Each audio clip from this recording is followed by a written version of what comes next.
விக்ரம் ஃப்ளைட்டில் ஏறுவதற்காக மிகுந்த பதற்றத்தோடு ஏர்போர்ட்டுக்கு ஓடிக்கொண்டிருந்தான். ஆனால் அவன் தோற்றத்தை பார்த்து அங்கிருந்த CASF செக்யூரிட்டி கார்டு அவனை உள்ளே அனுமதிக்கவில்லை. ஹே, எங்க போயிட்டு இருக்க நீ? சார், எனக்கு யூஎஸ்க்கு ஃப்ளைட் இருக்கு. நெக்ஸ்ட் 30 மினிட்ஸ்ல ப்ளீஸ் சார். எடு டிக்கெட் எடு. சார், டிக்கெட் உள்ள இருக்க என்னோட மேனேஜர் கிட்ட இருக்கு. Please sir. ஏய் போ, அதெல்லாம் உள்ள விட முடியாது இடியட். இது ஏர்போர்ட், பஸ் ஸ்டாண்ட் இல்ல. எவன் வேணாலும் உள்ள போறதுக்கு. போ முதல்ல இங்க இருந்து. கையெடுத்து கும்பிடுறேன். 30 மினிட்ஸ்ல எனக்கு யூஎஸ் ஃப்ளைட் இருக்கு. ப்ளீஸ் சார், டிக்கெட் உள்ள இருக்கு. நீ ஒரு பிச்சைக்காரன்.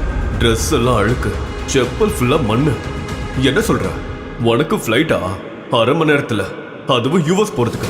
டேய், கனவுல கூட உன்னால அங்க ஃப்ளைட்ல போக முடியாது. போ, சரி கதை போ. நான் உங்க முன்னாடி கையெடுத்து கும்பிடுறேன். எனக்கு ஃப்ளைட் இருக்கு. ப்ளீஸ், நான் போகணும் சார். ப்ளீஸ். அப்ப நீங்க எது போக மாட்டல? ப்ளீஸ் சார், நான் உங்களை கெஞ்சி கேக்குறேன் சார். ப்ளீஸ் போடா சார்.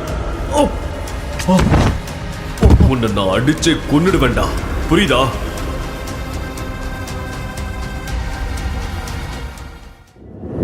ஓய் விக்ரம். அது விக்ரமின் மனைவி சுரபி. அவள் சிட்டியின் மிகப்பெரிய கோடீஸ்வர குடும்பத்தைச் சேர்ந்தவள். அவள் தன் கணவன் விக்ரம் CASF செக்யூரிட்டி கார்டு தள்ளிவிட்டதை பார்த்தாள். விக்ரமும் சுரபியும் பெயருக்குத்தான் கணவன் மனைவி. ஏனென்றால் சுரபி தாத்தாவின் கட்டாயத்தினால் இந்த திருமணம் நடந்தது. அதன் பிறகு விக்ரம் சுரபி வீட்டில் வீட்டோடு மாப்பிள்ளையாக ஒரு வேலைக்காரனைப் போல நாயை விட மோசமாக வாழ்ந்து வருகிறார். மிஸ்டர் லோக்கல், நீ என்ன பண்ணிட்டு இருக்க? உனக்கு தெரியும் தானே, இங்க ரொம்ப இம்பார்ட்டன்டான இன்வெஸ்டர்ஸ் வர போறாங்க. நான் உங்களை வெல்கம் பண்றதுக்காக இங்க வந்திருக்கேன். இந்த இடத்துல எந்த டிராமாவும் நடக்கக்கூடாது. இங்க நீ எதுக்காக வந்தியோ அது அப்படியே விட்டுட்டு போங்க. இருந்து சீக்கிரம் கிளம்பு. சுரபி, எமர்ஜென்சியா நான் அமெரிக்கா போகணும். கையில டிக்கெட் இல்லாம உள்ள விட மாட்டேங்கிறாங்க. ப்ளீஸ் ப்ளீஸ், தயவு செஞ்சு கெஞ்சி கேட்கிறேன், எனக்கு ஹெல்ப் பண்ணு ப்ளீஸ். Have dare you! முதல்ல வெளியே வந்தா என் கையை பிடிச்சி பேசுற வேலை வச்சுக்காத. அமெரிக்கா போறியா நீ? எனக்கு அமெரிக்காவோட ஸ்பெல்லிங் ஒரே ஒரு தடவை சொல்லிடு. அமெரிக்காவுக்கு ஸ்பெல்லிங் சொல்லு. உன்ன மாதிரி ஒரு ஆளுக்கு நான் எதுக்கு அமெரிக்கா டிக்கெட் போட்டு தரணும்? விக்ரம் பிளாட்ஃபார்மில் தள்ளுவண்டி வைத்து சுண்டல் வியாபாரம் செய்து வருகிறான். இவனுக்கு அமெரிக்காவில் என்ன விலை இருக்க போகிறது? வாயை மூடிட்டு இங்கிருந்து போய் நான் கூட்டிட்டு வர இன்வெஸ்டர்ஸ்க்கு ஒழுங்கா பிரேக்ஃபாஸ்ட் ரெடி பண்ணி வை. வேற எந்த கோல்மால் வேலையும் பார்க்கறதுக்கு முன்னாடி ஒரு தடவை யோசிச்சுக்கோ. இப்ப வெளிநாட்டுக்கு போறத பத்தி யோசிச்சுட்டு இருக்கல. வீட்டை விட்டு வெளியே போக முடியாத மாதிரி நீ யோசிச்சு பார்க்காத அளவுக்கு உன்னை வீட்டுக்குள்ளேயே அடக்கி உடக்கி வச்சிருவேன். ஜாகிரதையா இருந்துக்கோ ப்ளீஸ். ஒரு வாட்டி தான் சொல்லுவேன். சுரபி, உன்னோட இன்ஃப்ளூயன்ஸை வச்சு எனக்கு ஹெல்ப் பண்ணு ப்ளீஸ். அப்போது சுரபியின் பிசினஸ் பார்ட்னரான சந்துரு அங்கு வந்தான். சுரபியிடம் பேசினான். ஹே, இந்த மாதிரி பிச்சைக்காரங்க கிட்டலாம் உனக்கு என்ன பேச்சு? 50 ரூபாய் தூக்கி போட்டு துரத்து. நீ தேவையில்லாம தலையிடாத. நான் என் வைஃப் கிட்ட பேசிட்டு இருக்கும்போது. இவன் என்ன சொல்றான் சுரபி? இவன் உன் ஹஸ்பண்டா? சந்துரு இந்த கேள்வியை கேட்டவுடன் சுரபி அதிர்ச்சியால் அமைதியாக நின்றாள். அதன் பின் சிரித்துக் கொண்டே பேசினாள். Come on Chandru, seriously? Look at him. இவனுக்காக சந்தேகப்படுறியா? இவன் அப்பியரன்ஸ பாரு. இந்த ஆள் கூட நிக்கிறதுக்கே எனக்கு கேவலமா இருக்கு. நீயே நினைச்சு பாரு. இவெல்லாம் என் ஹஸ்பண்டா? பிச்சை கேட்டு வந்தான் சந்துரு. ஒன்னு பிச்சை போடு, இல்லைன்னா இங்க இருந்து துரத்து. ஏன்னா இந்த ஆளு என்னோட ஹஸ்பண்டா இருக்கவே முடியாது. முதலில் சுரபியை விக்ரம் சிட்டி ஹாஸ்பிட்டலில் தான் பார்த்தான். அவன் அம்மாவிற்காக அந்த ஹாஸ்பிட்டல் சென்றிருந்தான். ஒரு பணக்கார பெண் அவளுக்கான மற்ற வேலைகளை விட்டுவிட்டு ஹாஸ்பிட்டலில் இருந்த கேன்சர் பேஷண்ட்களிடம் கிஃப்ட் கொடுத்து கொண்டிருந்தாள்.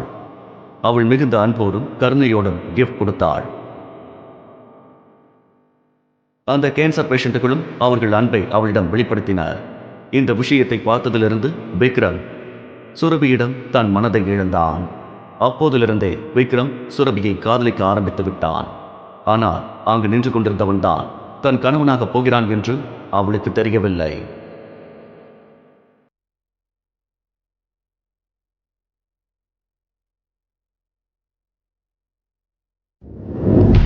பிச்சைக்காரன் நாய் நீ. நான் உன்னை அடிச்சு மூஞ்செல்லாம் உடைக்கிறதுக்கு முன்னாடி ஒழுங்கு மரியாதை எங்கிருந்து போ. விக்ரம் தன் நிலைமை நினைத்து அவன் தன் மனதுக்குள் அழுதான்.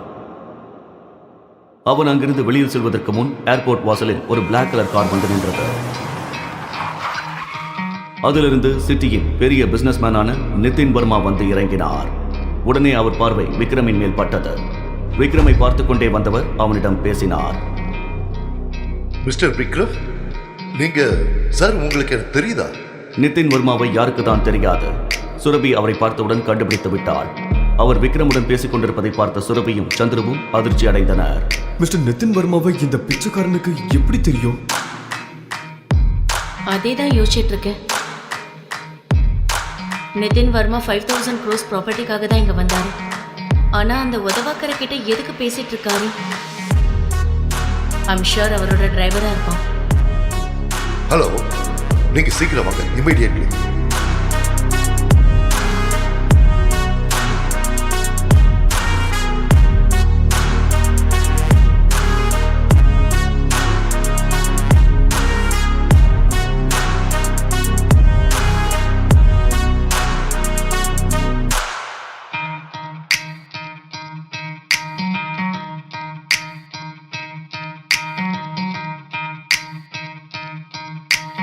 மிஸ்டர் நிதின் வர்மா கிட்ட கெஞ்சி கூத்தாடி எப்படியோ ஏர்போர்ட்ல என்டர் ஆயிட்டான்.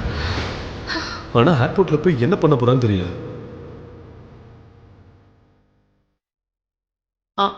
Excuse me, mister Nitin Varma right? Hi, நான் சுரபி, சரவணன் குரூப்போட CEO.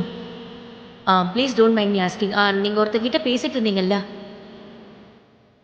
உங்களுக்கு அவனை எப்படி தெரியும்? ஏன்னா அவன் பார்க்க ரொம்ப லோக்கலாக தெரியுறான். உங்களுக்கு அந்த உதவக்கரையை எப்படி தெரியும்? You mean mister Vikram? Are you kidding? நீங்க மிஸ்டர் விக்ரமா லோக்கல்னு சொல்றீங்க? பிசினஸ் மார்க்கெட் பக்கமே வந்தது இல்லையா மேடம்? தேவையில்லாம அவர் இப்படி பேசாதீங்க. ஓகே, நான் கிளம்புறேன்.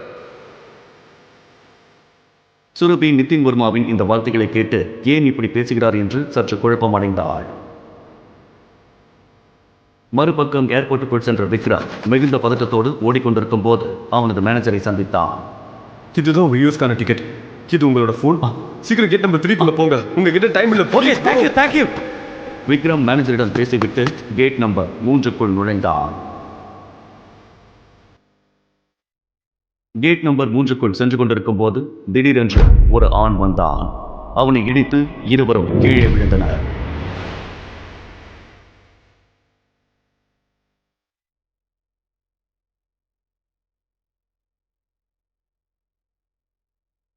சார் நீங்கள் ஓகே தானே? அறிவு இருக்கா?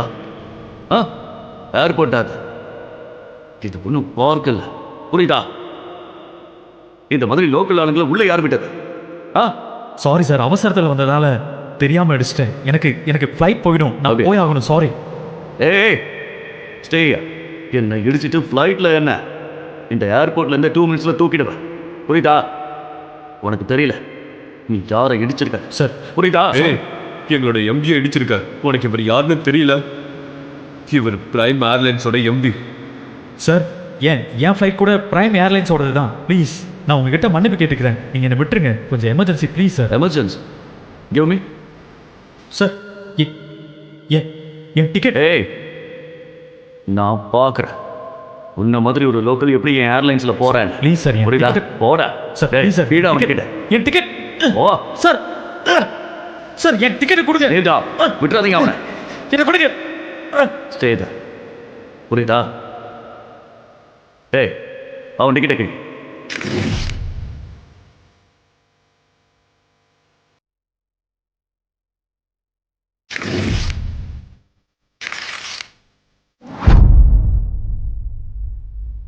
You better watch it, okay? How dare you? என்ன தைரியம் இருந்தால் என் டிக்கெட்டை கிழிச்சிருப்பேன். ஒரே ஒரு ஏர்லைனுக்கு எம்டியாக இருந்துக்கிட்டு ரொம்ப பெரிய ஆள் நினைப்போ.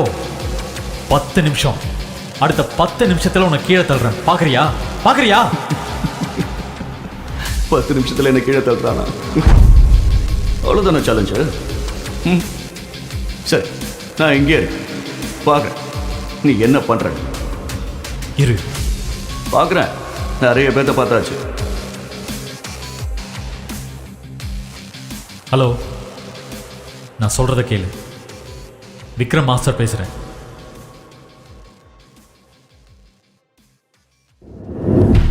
அன்பான வாடிக்கையாளர்களுக்கு சற்று முன் கிளம்பிய பிரைம் ஏர்லைன் சேவை நிரந்தரமாக நிறுத்தப்பட்டது. அந்த காரணத்தினால் ஏற்பட்ட அசௌகரியத்திற்கு மிகவும் வருந்துகிறோம்.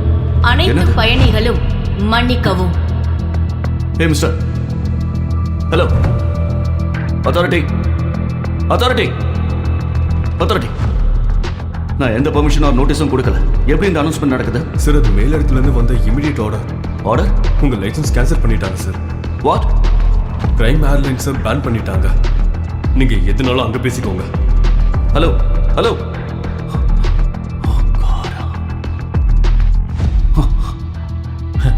நான் சொன்னேன்ல 10 நிமிஷத்தில் உன்னை ரோட்டுக்கு கொண்டு வந்துட்டேன்னா உன்னோட ஏர்லைனை பேன் பண்ணிட்டேன். சடனாக நடந்துருச்சா? ஆனா நீ ஒரு சாதாரண ஆள் தானே. நீ எப்படி இதெல்லாம் பண்ண? ஆ? நான் ஒரு crorepati ஆள். என்கிட்ட பவர் இருக்கு. என்னோட ஏர்லைன்ஸை பேன் பண்றதுக்கு பிரைமரி சோர்ஸோட நிறைய ஆர்டர் தேவைப்படும். ஆனா எதுவுமே இல்லாம ஒரு கால் பண்ணி எப்படி? இப்போ வர 3 ஏர்லைன் பேன் ஆயிடுச்சு. இந்தியாவில் ஃப்ராடு பண்ணி ஸ்விஸ் பேங்க்ல பணம் போட்டிருக்கேல்ல, ஞாபகம் இருக்கா?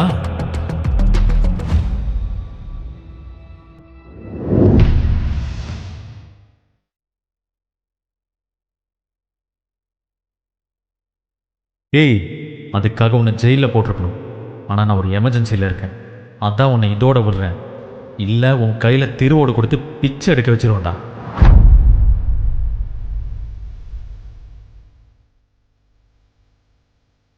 சார் நீங்க அர்ஜென்ட்டா யூஎஸ்க்கு போயே ஆகணும். நான் உங்களுக்கு பிரைவேட் ஜெட் அரேஞ்ச் பண்ணிட்டேன். நம்ம இப்போ கிளம்பணும். Yes sir. Private jet? அப்படின்னா இவன் ஒரு சாதாரண ஆள் இல்ல. இவன் பெரிய பணக்காரன், ஒரு பவர்ஃபுல்லான ஆள். நில்லு. உன் பேர் என்ன?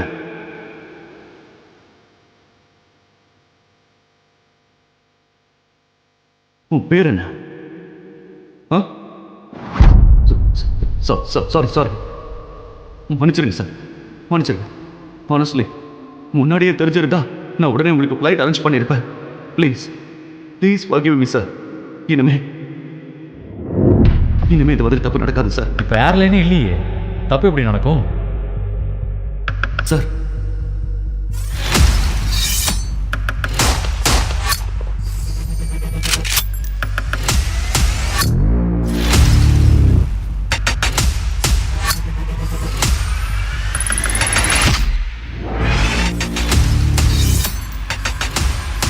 Good morning, sir. Good morning. Sir, bag please. It's all right. Sir, please give me. I will keep it. Yeah, thank you. அப்போது யூஎஸ்ல இருந்து ஒரு கால் வந்தது.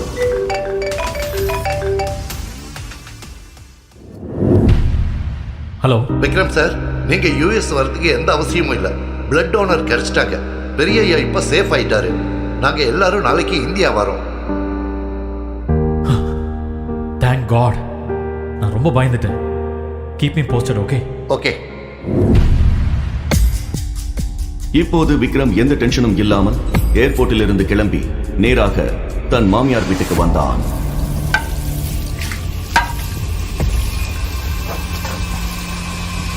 அங்கு எப்பவும் போல விக்ரம் வீட்டு வேலைகளை எல்லாம் முடித்து சுரபிக்கு லஞ்ச் பேக் செய்து காதில் இயர்போனுடன் அவள் ஆபீஸுக்கு வந்தான். குட் மார்னிங் மிஸ்ஸஸ் ரூபா, எப்படி இருக்கீங்க? பார்க்க ரொம்ப அழகா இருக்கீங்க. Hello, how are you? You என்ன? ஏன் இவ்வளோ டென்ஷனாக இருக்கீங்க ரூபா? காட், நீ எப்பவும் வேலைக்கார மாதிரி வீட்டு வேலை மட்டும்தான் செய்வியா? நியூஸ் எல்லாம் பார்க்க மாட்டியா? நீ எவ்வளோ பெரிய பிஸ்னஸ் மேனோட மருமக, உனக்கு நியூஸ்ல என்ன நடக்குதுன்னே தெரியாதா? என்னாச்சு ரூபா மேம்? அங்க பாரு. டெண்டர்ஸ் கிடைக்காததால் சரவணன் இண்டஸ்ட்ரீஸ் மிகப்பெரிய பின்னடைவை சந்தித்துள்ளது. இந்த 2000 கோடி டெண்டர் மூலம் திவாலாக போகும் கம்பெனியை மீட்க இருந்த கடைசி வாய்ப்பும் கை நழுவி விட்டது. கடனில் கவிழ போகும் கம்பெனியை எப்படி மீட்கப் போகிறார் CEO சுரபி?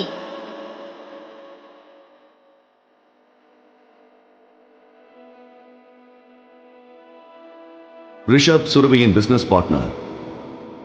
அவன் சுரபியை திருமணம் செய்ய இருந்தான். ஆனால் சுரபியின் தாத்தா இறப்பதற்கு முன் தெருவில் உணவு விற்கும் சாதாரண இளைஞனான விக்ரமுக்கு தன் பேத்தியை கட்டாயப்படுத்தி திருமணம் செய்து வைத்தார். பின் அவர் இறந்துவிட பிசினஸ் பொறுப்பு அனைத்தும் சுரபியின் அப்பா சரவணனின் தலையில் விழுந்தது.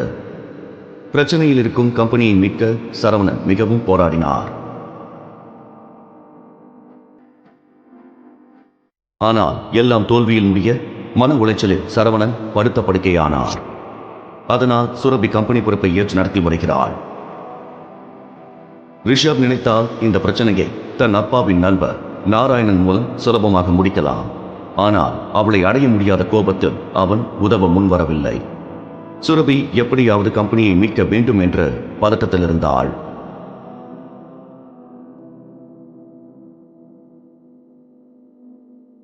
டெண்டர் கிடைக்காதால எல்லா இன்வெஸ்டர்ஸும் நம்மளை கைவிட்டுட்டாங்க. இது பாருங்க, the balance sheet is looking very bad. They don't trust us any more. இப்படியே போச்சுன்னா நம்ம கம்பெனி திவால் ஆகிடும். No, no, no, no, no, no. This cannot happen. I can't let this happen. இது வெறும் கம்பெனி மட்டும் இல்ல. தாத்தா அவரோட ரத்தத்தை சிந்தி உழைச்சு இந்த கம்பெனியை உருவாக்கி இருக்காரு. இங்க இருந்து வெளிநாடு வரைக்கும் கம்பெனியை கொண்டு போயிருக்காரு. இது அவரோட பல வருட உழைப்பு கனவு. ஒரு சின்ன தப்பால அவரோட இத்தனை வருஷம் உழைப்பும் தியாகமும் வீணா போறத நான் விட மாட்டேன். We have to do something. I can't lose this company. This is not the option. நீங்க ஏதாவது பண்ணுங்க ப்ளீஸ். ஏதாவது ஐடியா இல்ல சொல்யூஷன் கொடுங்க. Somebody just find a way. Surabhi, உன் தாத்தாவுக்கு சில லாயல் அசோசியேட்ஸ் இருந்தாங்க. அவங்க கூட நாங்கள் பிஸ்னஸ் பண்ணோம். ஆனால் தாத்தா போனதுக்கப்புறம் ரிஷப் கொடுத்த இன்ஸ்ட்ரக்ஷன்ஸ் படி அவங்க கூட நாங்கள் பிஸ்னஸை ஸ்டாப் பண்ணிட்டோம். உனக்கு ஓகேனா அவங்க கூட கம்பெனி மர்ஜர் பற்றி பேசலாம். Uncle, that's not an option. எனவே எனக்கு நியூஸ் பார்த்ததுக்கு அப்புறமா அவங்க நம்ம கூட மர்ஜர் பண்ணுவாங்களான்னு சந்தேகம் தான். மோகன், let's look at other option. Meanwhile, what can we do? ராஜமோகனும் சுரபியின் தாத்தா புருஷோத்தமனும் பல வருட நண்பர்கள். ஆனால் இன்று பெயரளவில் மட்டுமே அவர் கம்பெனியின் அட்வைசர். டெண்டர்ஸ் கிடைக்காததால் சரவணன் இண்டஸ்ட்ரீஸ் மிகப்பெரிய பின்னடைவை சந்தித்துள்ளது. Hello? இந்த 2000 Yes, ma'am. டெண்டர் மூலம் Yes, ma'am, I'll get the files. கம்பெனியை மீட்க இருந்த கடைசி வாய்ப்பும் கை நழுவி விட்டது. கடனில் கவிழ போகும் கம்பெனியை எப்படி மீட்கப் போகிறார் CEO Surabhi?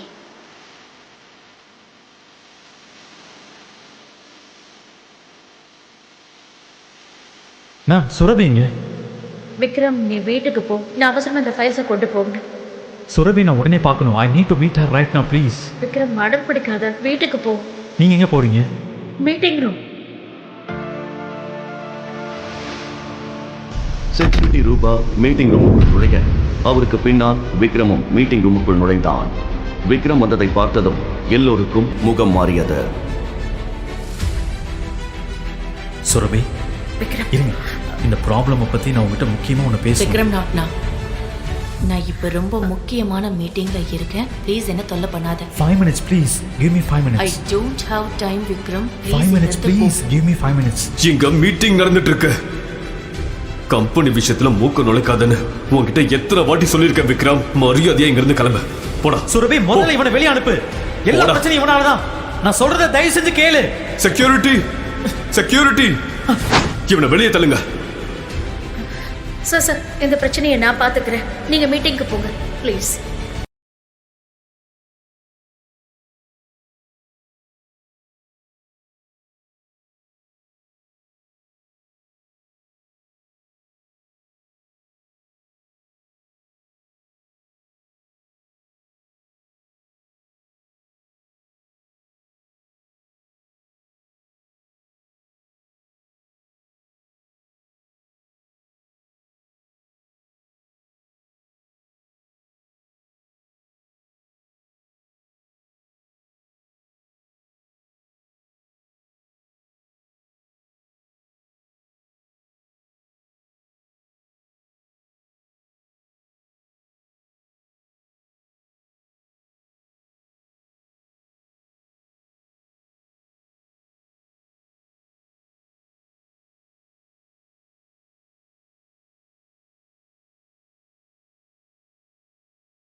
He can help you. அவர் சுரபியோட தாத்தா கூட ரொம்ப க்ளோஸாக இருந்தார். ஆனால் ரிஷப் வந்ததுக்கு அப்புறமா அவன் சைட்லைன் பண்ணிட்டான். அவரு செயின் ஸ்மோக்கர். 1 மணி நேரத்துக்கு ஒரு தடவை சிகரெட் பிடிக்க இங்க வருவாரு. நீ இங்கேயே வெயிட் பண்ணி அவர்கிட்ட பேச ட்ரை பண்ணு. நான் கீழே போறேன். ஓகே? ஓகே. விக்ரம் அங்கு ராஜமோகனுக்காக காத்திருந்த சமயத்தில் தன் போனை எடுத்து ஒருவருக்கு போன் செய்தான். ஹலோ, எப்படி இருக்கீங்க? விக்ரம் சார், உங்களை நேர்லையும் பார்த்தாச்சு, ஃபோன்லையும் பேசியாச்சு. நான் சூப்பராக இருக்கேன். சரி சொல்லுங்க சார். எனக்கு ஒரு ஹெல்ப் வேணும். It's my pleasure sir.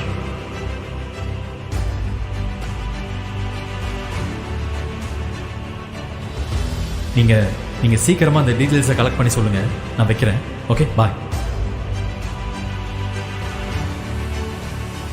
Hello sir.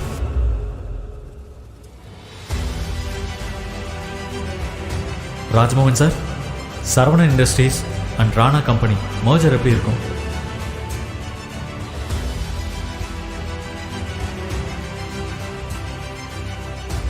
Rana கம்பெனியா? இதை பத்தி உனக்கு எப்படி தெரியும்?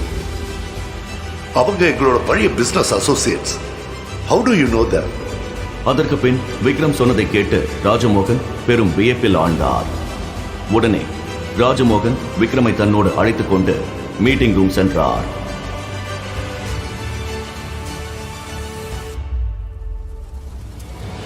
இந்த ஒண்ணுத்துக்கு உதவாதவன் இங்க என்ன பண்றான்? Mind your words Rishabh. Surabhi, நாம விக்ரம் சொல்றதை கேட்கிறோம்.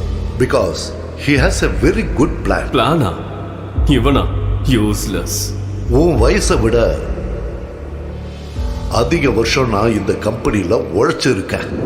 இந்த பிரச்சனைக்கு நடுவே சுரபிக்கு அவள் தாத்தா சொன்ன முக்கியமான விஷயம் ஞாபகத்துக்கு வந்தது. அம்மாடி சுரபி, விக்ரம் உனக்கு ஒரு நல்ல துணையாக இருப்பான். இன்னொரு விஷயம் ஞாபகம் வச்சுக்க, உனக்கும் நம்ம கம்பெனிக்கும் எந்த பிரச்சனை வந்தாலும் விக்ரம் உன்னை காப்பாற்றுவான். நீங்க என்ன சொல்ல வரீங்க? ஈனா, அமைதியா இருங்க ப்ளீஸ். கொஞ்ச நேரத்துக்கு அமைதியா இருங்க. Rishabh please be quiet. மறந்துடாதீங்க, இந்த கம்பெனியோட பாஸ் நான் தான். Decision making power is in my hand. My decision is always final. Vikram, உனக்கு என்ன சொல்லணுமோ சொல்லு. வா விக்ரம், இங்க உட்காரு. முதல்ல எனக்கு கம்பெனியோட share holders and investors list வேணும், அண்ட் பேலன்ஸ் ஷீட்டும் வேணும். அதை பார்த்து தான் பேச முடியும். Surabhi, this is too much. நம்ம கம்பெனியோட டீட்டெயில்ஸை அவ்வளோ ஈஸியாக ஷேர் பண்ணக்கூடாது. விக்ரம் கிட்ட லேப்டாப் கொடு. ப்ளீஸ். இந்தா. சுரபி, நீ இவன் ரிஷப், நீ உன் பாஸோட ஹஸ்பண்டை பற்றி பேசிகிட்டு இருக்கங்கிறத மறந்துடாத. Next time be careful Rishabh. 2 வருடங்களில் முதல் முறையாக சுரபி விக்ரமை சப்போர்ட் செய்தாள். விக்ரம் சந்தோஷத்தில் திளைத்தான். Vikram, you continue.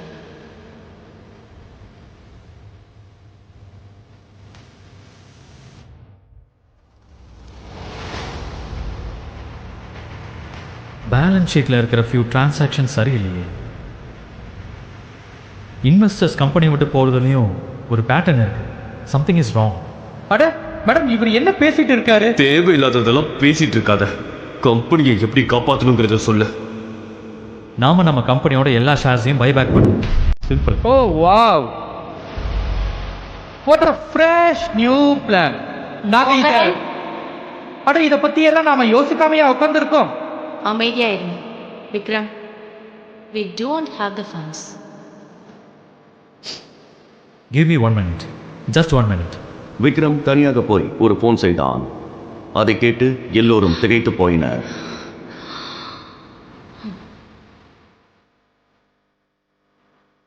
சரிங்க, பாருங்க, நான் சொல்கிறத ரொம்ப கவனமாக கேளுங்க. முதல்ல என்ன பண்ணுறீங்கன்னா, ராணா கம்பெனியிலேருந்து சரவணன் இண்டஸ்ட்ரீஸ்க்கு உடனே 5 crores ட்ரான்ஸ்ஃபர் பண்ணுங்க. அடுத்தது, ராணா கம்பெனிஸ் சரவணன் இண்டஸ்ட்ரீஸ் கூட நடக்க இருக்கிற மர்ஜரை உடனே அனௌன்ஸ் பண்ணுங்க. அப்புறம் ஃபைனலாக கபூர் இண்டஸ்ட்ரீஸோட எல்லா ஷேர்ஸையும் வாங்கிடுவோம். சுரபி விக்ரம் சொன்னதையெல்லாம் கேட்டு நம்ப முடியாமல் உட்கார்ந்திருந்தாள். இத்தனை நாட்கள் எதற்கும் உதவாதவன் என்று நினைத்தவன் இன்று அவள் கம்பெனியை காப்பாற்றப் போகிறான் என்பதை அவளால் துளி கூட நம்ப முடியவில்லை. விக்ரம், நீ யாரு? Breaking news, we have a huge news. Rana industries Saravana industries கூட மர்ஜ் பண்ணிட்டாங்க. இது பிரச்சனையில இருக்கிற சரவணா இண்டஸ்ட்ரீஸை காப்பாத்திடும். சரவணா இண்டஸ்ட்ரீஸோட ஷேர்ஸ் எல்லாம் திரும்ப வாங்கிட்டாங்க. இந்த மர்ஜ் சரவணா இண்டஸ்ட்ரீஸ்க்கு ஒரு மிகப்பெரிய வளர்ச்சியை கொடுக்க போகுது. அதோட இந்த கம்பெனியை மீட்டெடுக்கவும் இது உதவியா இருக்கும்.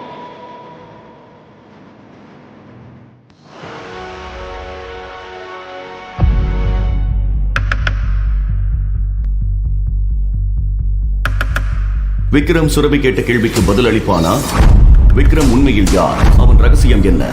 அவனுக்கு ராணா இண்டஸ்ட்ரீஸுடன் என்ன தொடர்பு? பாக்கெட்டில் 10 ரூபாய் இல்லாதவன் எப்படி 5 கோடி பணத்தை கொண்டு வந்தான்? எப்படி ராணா கம்பெனியோடு மெர்ஜர் நடத்தினான்? சுரபிக்கு டெண்டர் கிடைக்காததற்கு ரிஷப் தான் காரணமா? எவ்வளவு பெரிய ஆர்டராக இருந்தாலும் அந்த ஜூஸ் கடை ஓனர் விக்ரம் கண்ணிமைக்கும் நேரத்தில் அதை டெலிவரி செய்து விடுவான். இதை எப்படி செய்கிறான் என்று பல பேர் அவனிடம் கேட்டிருக்கின்றனர். அவர்கள் அனைவரிடமும் எனக்கு அதுக்கான பதிலெல்லாம் தெரியாது என்று அவன் சிறு புன்னகையுடன் பதிலளிப்பான். அன்று சுவரில் மாட்டியிருந்த கடிகாரத்தை பதற்றத்துடன் பார்த்த விக்ரம் வாடிக்கையாளர்களுக்கு மும்முரமாக ஜூஸ் பரிமாறிக்கொண்டிருந்தான். அப்போது 4-5 விலை உயர்ந்த கார்கள் அவன் ஜூஸ் கடைக்கு வெளியே வந்து நின்றது. அதிலிருந்து கருப்பு உடை அணிந்திருந்த சிலர் கீழே இறங்கினர். அவர்களை பார்த்ததும், வந்துட்டானுங்களா, இவனுங்களுக்கு வேற வேலையே இல்லை போல, இன்னைக்கு இவனுங்க கிட்ட சிக்கணும், அப்புறம் லேட் ஆகிடும், அப்படி மட்டும் ஆச்சுன்னா அந்த முட்டைக்கண்ணி கண்ணாலே எரிச்சிடுவா, எஸ்கேப்டா விக்ரம் என்று முணுமுணுத்த விக்ரம் அந்த வேலை பார்ப்பவர்களிடம் கடையை ஒப்படைத்து விட்டு பின்வாசல் வழியாக வெளியேறினான். வெளியே வந்த விக்ரம் சுற்றம் முற்றம் பார்த்தபடி வேகமாக நடக்கத் தொடங்கினான். விக்ரம் அங்கிருந்து வெளியேறியதை பற்றி அறியாமல் கருப்பு உடை அணிந்தவர்கள் அவனது ஜூஸ் கடைக்குள் சென்றனர். ஆனால் அதற்குள் விக்ரம் கடையை விட்டு வெகு தூரம் வந்திருந்தான். நானெல்லாம் யாரு? காத்த கூட கையில பிடிக்க முடியும், இந்த காளையை பிடிக்க முடியுமா என்று உற்சாகமாக சொன்னபடி விக்ரம் குறுக்கு சந்தில் இருந்து பிரதான சாலையை நோக்கி திரும்பும் போது திடீரென ஒரு கார் வந்து அவனை வழிமறித்து நின்றது. அப்படி ஒரு நிகழ்வை எதிர்பார்க்காத விக்ரம் காரின் மீது முன்னோக்கி விழச் சென்றான். பின்னர் விரைவாக தன்னை சுதாரித்துக் கொண்டவன், எவன்டா அது என் மேலேயே காரை ஏத்த பார்க்கறது, முதல்ல காரை விட்டு கீழே இறங்கி வாடா என்றவன் அதன் பிறகே அந்த காரை கவனித்தான். அடுத்த கணம் மறுபுறம் திரும்பி நடக்க தொடங்கினான். அப்போது மற்றொரு கார் அவன் பாதையை வழிமறித்து நின்றது. அந்த காரில் இருந்து கருப்பு கோட் அணிந்திருந்த ஒரு முதியவர் இறங்கினார். அவர் பெயர் சுந்தரம். அவரை பார்த்தவன், நம்ம ராஜதந்திரம் எல்லாம் வீணாகிடுச்சே, இப்படி வந்து சிக்கிட்டியடா விக்ரம் என்று தன்னை தானே திட்டிக் கொண்டான். அப்போது அவன் முன்பு வந்து நின்ற சுந்தரம், என்ன தம்பி, எஸ்கேப் ஆகிடலாம்னு பாத்தீங்களா? ஆனா இன்னைக்கு என்னோட நீங்க வராம நான் இங்கிருந்து போக மாட்டேன் என்றார். ஓஹோ, அப்படியா சுந்தரம் தாத்தா, ஒன்னும் பிரச்சனை இல்ல, உடனே உங்க ஒய்ஃபுக்கு கால் பண்ணி இன்னைக்கு நைட் ஃபுல்லா நான் நடு ரோட்ல தான் நிக்க போறேன், அதனால நீ வீட்டை லாக் பண்ணிட்டு பத்திரமா தூங்கிடுன்னு சொல்லிடுங்க, சரியா என்று கிண்டலாக சொன்னான். ஏன் தம்பி இப்படி பண்றீங்க என்று அவர் கேட்டார். நான் என்ன பண்ண? நான் எதுவுமே பண்ணல, நீங்க தான் டெய்லி வேலை இல்லாம என்ன ஃபாலோ பண்ணிட்டு இருக்கீங்க. என்ன ஃபாலோ பண்ணதுக்கு ஏதாவது ஒரு பியூட்டியை ஃபாலோ பண்ணி இருந்தீங்கன்னா கூட இந்நேரம் கரெக்ட் பண்ணிருக்கலாம். ஆனா என் பின்னாடி சுத்தி நீங்க உங்க டைமை வேஸ்ட் பண்ணிட்டு இருக்கீங்க, அதை நினைக்கும் போதுதான் ரொம்ப கஷ்டமா இருக்கு என்று விக்ரம் தன் முகத்தை பாவமாக வைத்துக் கொண்டு சொன்னான். அது சரி, நான் உங்களை உங்க குடும்பத்தோட சேர்த்து வைக்க நினைச்சா நீங்க என் பொண்டாட்டிக்கிட்ட இருந்து என்ன பிரிக்க முயற்சி பண்றீங்களா மிஸ்டர் விக்ரம் ஆதித்யா என்று சுந்தரம் கேட்டார். அதுவரை விளையாட்டாக பேசிக் கொண்டிருந்த விக்ரமின் முகம் தீவிரமானது. என்னோட பேரு விக்ரம் ஆதித்யா இல்ல, விக்ரம் சன் ஆஃப் சரண்யா. தயவு செஞ்சு இனி அந்த பேரை சொல்லி என்ன கூப்பிடாதீங்க என்று விக்ரம் கோபமாக கத்தினான். நீ இப்படி சொல்றதால மட்டும் நீ அந்த குடும்பத்தை சேர்ந்தவன் இல்லைன்னு ஆகிடாது. இங்க பாருங்க தாத்தா, இந்த வார்த்தையை நீங்க சொல்றதால மட்டும்தான் நான் அமைதியா இருக்கேன். வேற யாராவது என்கிட்ட இந்த மாதிரி பேசி இருந்தா நடக்கிறதே வேற. ஒரு விஷயத்த நல்லா ஞாபகம் வச்சுக்கோங்க, நான் சரண்யாவோட பையன் மட்டும்தான், என் அம்மா மட்டும்தான் என்னுடைய சொந்தம், மற்றபடி அந்த குடும்பத்துக்கும் எனக்கும் எந்த சம்பந்தமும் இல்லை. அதனால இந்த மாதிரி என்ன ஃபாலோ பண்றதை விட்டுட்டு வேற ஏதாவது வேலை இருந்தா போய் பாருங்க என்று விக்ரம் கோபமாக சொன்னான். அப்போது அந்த பக்கம் மக்கள் கூட்டமாக வருவதை கவனித்த சுந்தரம் விக்ரமை வலுக்கட்டாயமாக இழுத்து சென்று காரில் அமர வைத்தார். இப்ப எதுக்காக ஹீரோயினை கடத்திட்டு போற வில்ல மாதிரி என் கையை பிடிச்சி இழுத்துட்டு வந்தீங்க ஒருவேளை நீங்க என்ன கடத்ததா முயற்சி பண்றீங்களோ என்று விக்ரம் கேட்டதும் சுந்தரம் வாய்விட்டு சிரித்தார். ஒருவேளை உங்களை கடத்திட்டு தான் போகணும்னா அதுக்கும் நான் ரெடி தான் தம்பி. அதுக்கெல்லாம் வாய்ப்பே இல்லை தாத்தா. ஒருவேளை நீங்க என்ன கடத்திட்டு போய் அங்க விட்டாலும் சுவர் ஏறி குதிச்சாவது நான் தப்பிச்சு வந்துடுவேன் என்று விளையாட்டாக சொன்னவன் பின்னர், ப்ளீஸ் தாத்தா, என்னை புரிஞ்சுக்க ட்ரை பண்ணுங்க. என்ன நடந்தாலும் சரி, நாங்க வர்றதா இல்லை. என்னை என் வழியில போக விடுங்களேன் என்றான். தேவையில்லாம சின்ன புள்ள மாதிரி அடம் பிடிக்காதீங்க தம்பி. உங்களுக்காக அங்க உங்க குடும்பம் காத்துக்கிட்டு இருக்கு என்று சுந்தரம் சொன்னதும் அவரை முறைத்து பார்த்த விக்ரம், தாத்தா, ஏற்கனவே உங்ககிட்ட சொல்லிட்டேன், எனக்கு குடும்பம்னு எதுவும் இல்ல. பொதுவா எனக்கு கோபப்படுறது பிடிக்காது. தயவு செஞ்சு என்னை கோபப்பட வைக்காதீங்க என்று தீவிரமான குரலில் சொன்னான். நீங்க என்னதான் அந்த குடும்பத்தை சேர்ந்தவன் இல்லைன்னு சொன்னாலும் அந்த குடும்பத்தோட ரத்தம் தான் தம்பி உங்க உடம்புல ஓடுது. அதை உங்களால மறுக்க முடியுமா என்று சுந்தரம் சொன்னார். இல்ல தாத்தா, நீங்க சொல்றது தப்பு. என்னுடைய பிளட் குரூப் ஏ பாசிட்டிவ். அப்படின்னா என் அம்மாவோட ரத்தம் தான் என் உடம்புல ஓடுது. விக்ரம் சொன்ன பதிலை கேட்டு சுந்தரம் திகைத்து விட்டார். பின்னர் தன்னிலைக்கு திரும்பியவர் இன்று எப்படியாவது விக்ரமை சமாதானம் செய்துவிட வேண்டும் என்று நினைத்தார். உன் தாத்தாக்காகவாவது நீ திரும்பி வரணும் விக்ரம். பாவம், 2 வருஷமா உடம்புக்கு முடியாம இருக்கிறாரு. சாகர கால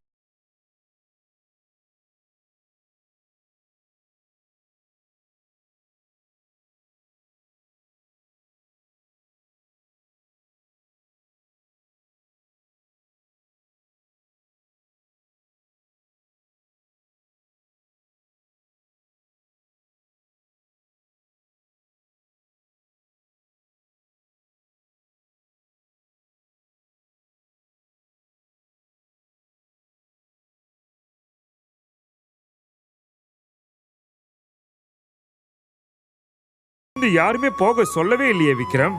நீயே தானே உன் அம்மா கூட போன. இங்க பாருங்க, நீங்க என்ன சொன்னாலும் சரி, நான் என் முடிவிலிருந்து மாறதா இல்ல.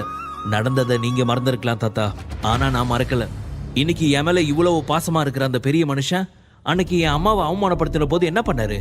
அவர் பையன் என் அம்மாவை கஷ்டப்படுத்தும் போது அதெல்லாம் பார்த்துக்கிட்டு சும்மா தானே இருந்தாரு. அவர் பையனை தட்டி கேட்கவே இல்லையே. என்னைக்கு என் அம்மாவுக்கும் அவங்க புருஷனுக்கும் விவாகரத்து ஆச்சோ அன்னைக்கே எல்லாம் முடிஞ்சு போச்சு. சரி விக்ரம், அன்னைக்கு உன் அம்மாவுக்கு நடந்த அவமானத்தை உன்னால மறக்க முடியல. அதை நான் ஒத்துக்கிறேன். அதனாலதான் நீ உன் அம்மா குடும்பத்தோட எல்லா உறவையும் முறிச்சுக்கிட்ட. அதெல்லாம் சரிதான்.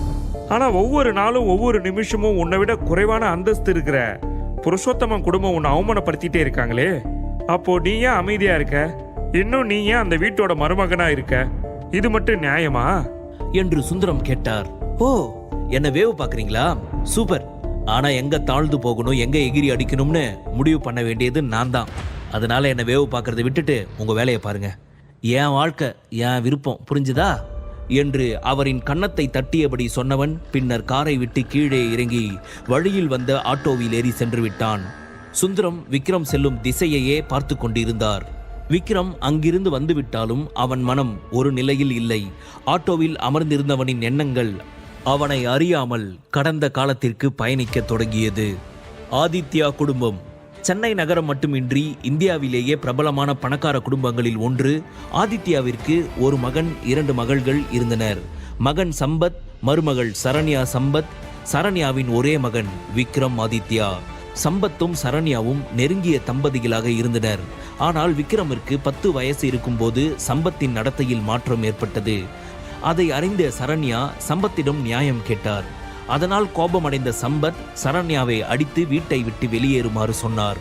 அதற்கு மேல் அவருடன் வாழ விரும்பாத சரண்யா தன் மகன் விக்ரமை அழைத்து கொண்டு வீட்டை விட்டு வெளியேறிவிட்டார். சில நாட்களுக்கு பிறகு தன் கணவரிடம் இருந்து விவாகரத்து வாங்கிவிட்டார். ஆனால் ஜீவனாம்சம் தருவதாக சம்பத் சொல்லிய போது அவருடைய பணம் 1 பைசா கூட தனக்கு தேவையில்லை என்று பிடிவாதமாக மறுத்துவிட்டார். தன் தாயை அவமதித்த குடும்பத்தில் இருந்து வரும் சொத்தை பெறுவதில் விக்ரமிற்கு விருப்பமில்லை. சிறு வயதிலேயே விக்ரமின் மனதில் தன் தந்தையின் மீது உண்டான வெறுப்பினால் அவன் ஆதித்யா குடும்பத்தை விட்டு விலகி இருக்க நினைத்தான்.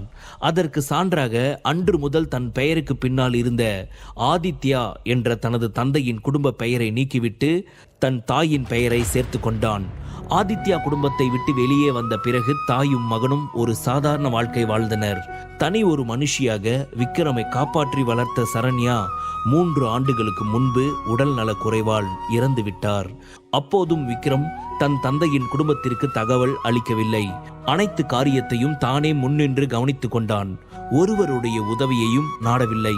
2 ஆண்டுகளுக்கு முன்பு நகைத்துறையில் முடிசூடா மன்னனாக விளங்கும் புருஷோத்தமன் குடும்பத்தின் தலைவரான புருஷோத்தமன் விருப்பப்படி விக்ரம் அவரின் பேத்தி சுரபியை மணந்து கொண்டான். அவளுக்கு விக்ரமை திருமணம் செய்து கொள்ள சற்றும் விருப்பமில்லை. ஆனால் தன் தாத்தாவின் கட்டாயத்தின் பேரில் அவள் அவனை திருமணம் செய்து கொண்டாள். அவர்களுக்கு திருமணம் நடந்து 2 ஆண்டுகள் ஆகியிருந்தாலும் இன்று வரை அவர்கள் இருவரும் தம்பதிகளாக இருந்ததில்லை.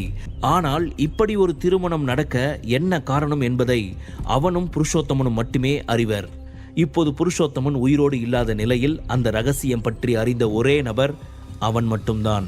கடந்த காலத்தை நினைத்து பார்த்த விக்ரமின் மனம் கனத்தது. அவன் இறங்க வேண்டிய இடத்தை அடைந்ததும் ஆட்டோ நின்றது. ஆழ்ந்த மூச்செடுத்த விக்ரம் தன் உணர்வுகளை கட்டுப்படுத்தியபடி ஆட்டோவை விட்டு கீழே இறங்கியவன் நிமிர்ந்து தனக்கு முன்னால் இருந்த ஆடம்பரமான ரிசார்ட்டை பார்த்தான். ஆட்டோ டிரைவரிடம் பணத்தை கொடுத்த விக்ரம் பின்னர் மெதுவாக நுழைவு வாயிலை நோக்கி சென்றான். உள்ளே நுழைந்த விக்ரமின் பார்வையில் சற்று தொலைவில் ஒரு பெஞ்சில் அமர்ந்திருந்த ஒரு பெண் விழுந்தாள். அந்த பெண்ணை பார்த்ததும் வாயை குவித்து விசிலடித்த Vikram, wow, what a beauty என்று முணுமுணுத்தான். அப்போது, டேய், உன் பொண்டாட்டியவே சைட் அடிக்கிறிய, உனக்கு கொஞ்சம் கூட வெக்கமாவே இல்லை என்று அவன் மனசாட்சி நக்கலாக கேட்டது. அடுத்து உன் பொண்டாட்டியை சைட் அடிச்சாதான் தப்பு, என் பொண்டாட்டியை சைட் அடிக்கிறதுல எந்த தப்பும் இல்லை என்று அவன் சொன்னான். அது சரி, அவ பார்க்காத நேரம் நீ அவளை பார்த்தாதான் உண்டு. ஆனா தம்பி, ஆல்ரெடி லேட்டு. இப்படியே சைட் அடிச்சுக்கிட்டு இன்னும் லேட் பண்ணன்னு வச்சுக்கோயேன், சந்திரமுகியா மாறின கங்காவை நீ பார்க்க வேண்டியிருக்கும், ஞாபகம் வச்சுக்கோ என்று அவனுக்கு தோன்ற அப்போதுதான் தான் லேட்டாக வந்த விஷயம் விக்ரமின் ஞாபகத்திற்கு வந்தது. ஐயோ, இன்னைக்கு அந்த முட்டைக்கண்ணிக்கிட்ட அடி வாங்க போறது கன்ஃபார்ம் போலியே. சரி விடு விக்ரம், எவ்வளவோ பார்த்துட்ட, இவளை சமாளிக்க முடியாதா என்று தனக்குத்தானே முணுமுணுத்தவன் தன் மனைவி சுரபியை நோக்கி சென்றான். சுரபியின் அருகே சென்றவன், hi baby, you are looking so beautiful என்றவன் அவளை பார்த்து வசீகரமாக புன்னகைத்தான். அந்த வசீகர புன்னகை எந்த பெண்ணின் இதயத்தையும் படபடக்க வைக்கும். ஆனால் அது சுரபியிடம் எந்த மாற்றத்தையும் ஏற்படுத்தவில்லை. விக்ரமை எரிச்சலுடன் பார்த்த சுரபி, இதுக்கு ஒன்றும் குறைச்சல் இல்லை, எப்போ வர சொன்னா எப்போ வந்திருக்க என்று பல்லை கடித்தபடி கேட்டாள். சாரி பேபி, நான் கரெக்ட் டைமுக்கு தான் கிளம்புனேன், ஆனால் வர வழியில் கொஞ்சம் டிராஃபிக், அதான் லேட் ஆயிடுச்சு என்று விக்ரம் பாவமாக முகத்தை வைத்து கொண்டு சொன்னான். Please Vikram, be serious. நம்ம ஒன்றும் இங்கே வந்து விருந்து சாப்பிட வரல, என் அப்பாவுடைய பிஸ்னஸ்க்கு ஹெல்ப் பண்ண முடியுமான்னு கிருத்திகா ஹஸ்பண்ட் கிட்ட உதவி கேட்க வந்திருக்கோம். அதனால நீ உன்னோட விளையாட்டுத்தனத்தெல்லாம் விட்டுட்டு ஒழுங்காயிரு. உன்னால ஏதாவது ப்ராப்ளம் வந்துச்சு அவ்வளோதான் என்று சுரபி சொன்னாள். அவர்கள் இருவரும் பேசிக்கொண்டிருக்கும் போது ரிசார்ட் வாசலில் பென்ஸ் கார் ஒன்று வந்து நின்றது.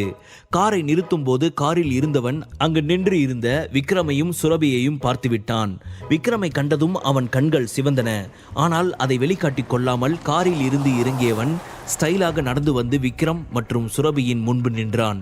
ஹே சுரபி, டாக்ஸிலியா வந்த? என்கிட்ட ஒரு வார்த்தை சொல்லியிருந்தா நானே வந்து உன்னை பிக்கப் பண்ணி கூட்டு வந்திருப்பனே. என்கிட்ட உன் புருஷன் மாதிரி கார் இல்லாமையா இருக்கு? நான் இப்படி சொல்றேன்னு என்ன தப்பா நினைக்காத. இந்த மாதிரி இடத்துக்கு வாடகை கார்ல வந்தா நம்ம குடும்ப அந்தஸ்து என்ன ஆகுறது சொல்லு? நம்ம குடும்பம் என்ன உன் புருஷன் குடும்பம் மாதிரி வக்கத்த குடும்பமா என்ன? அதுக்காக தான் சொன்னேன் என்ற சங்கர் விக்ரமை பார்த்து ஏளனமாக புன்னகைத்தான். சங்கர் வேறு யாருமல்ல, சுரபியின் பெரியப்பா மகனாவான். இட்ஸ் ஓகே சங்கர், உன்னுடைய அக்கறைக்கு ரொம்ப நன்றி என்று சுரபி உணர்ச்சியற்ற குரலில் சொன்னாள்.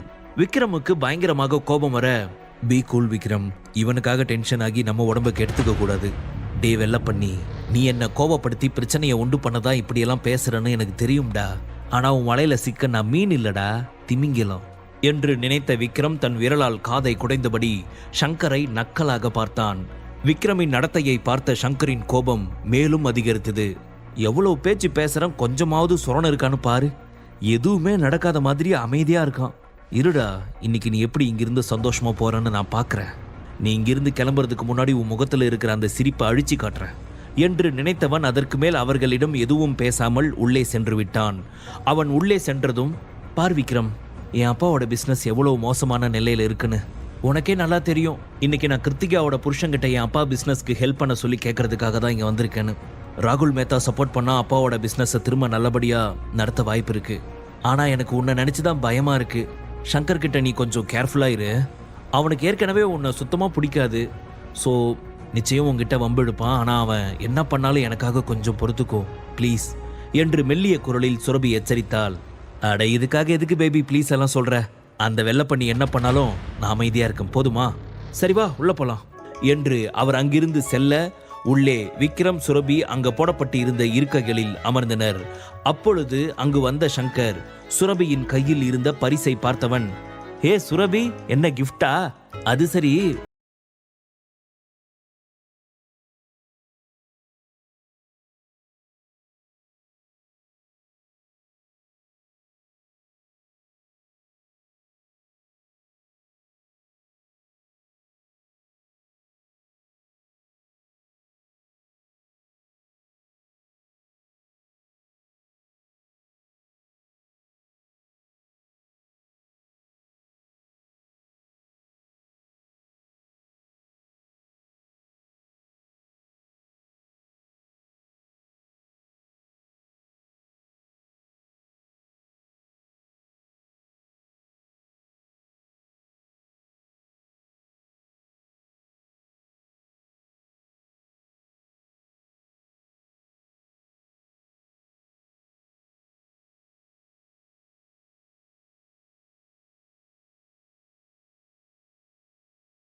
இங்கே வந்திருக்கேன்னு எனக்கு நல்லாவே தெரியும்.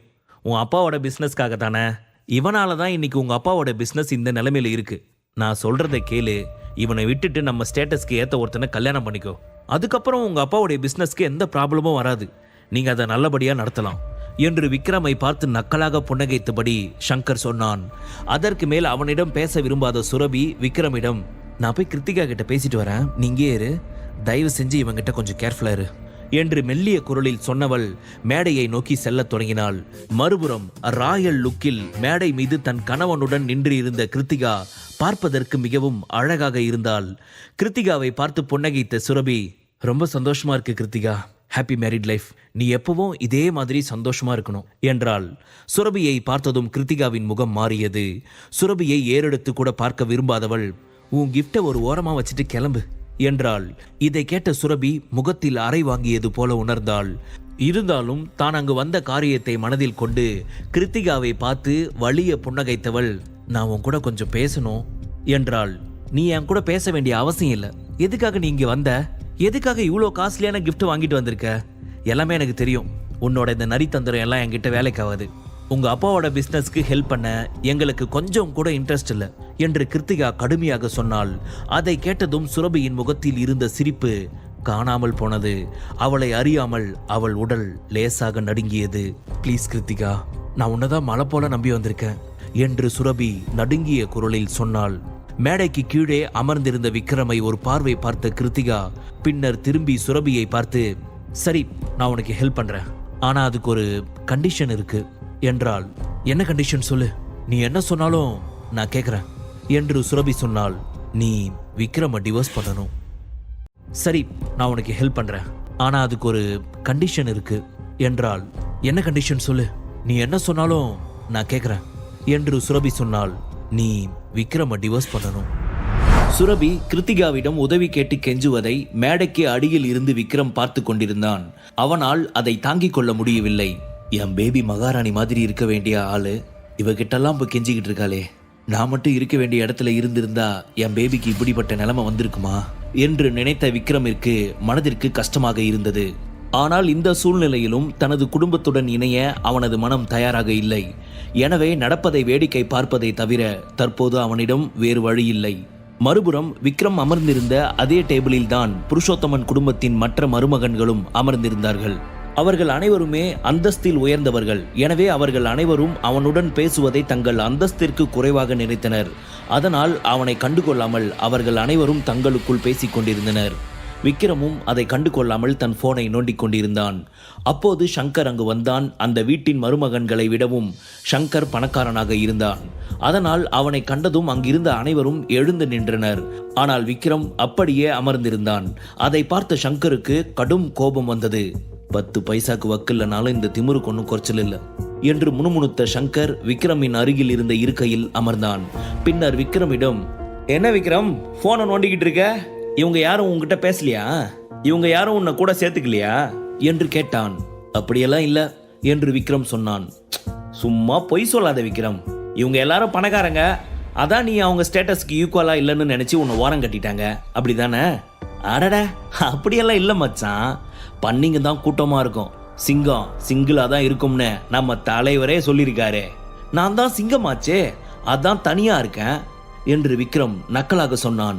அவன் சொன்னதை கேட்டு அங்கிருந்த அனைவருக்கும் கோபம் வந்தது. What you mean Vikram? அப்போ எங்களெல்லாம் பண்ணிங்கன்னு சொல்றியா என்று சங்கர் கேட்டான். நான் எப்போ அப்படி சொன்னேன்? நான் என்னத்தானே சிங்கம்னு சொன்னேன் என்று முகத்தை பாவமாக வைத்துக்கொண்டு சொன்னான். விக்ரம், இதெல்லாம் கொஞ்சம் கூட சரியில்லை என்று சங்கர் சொன்னான்.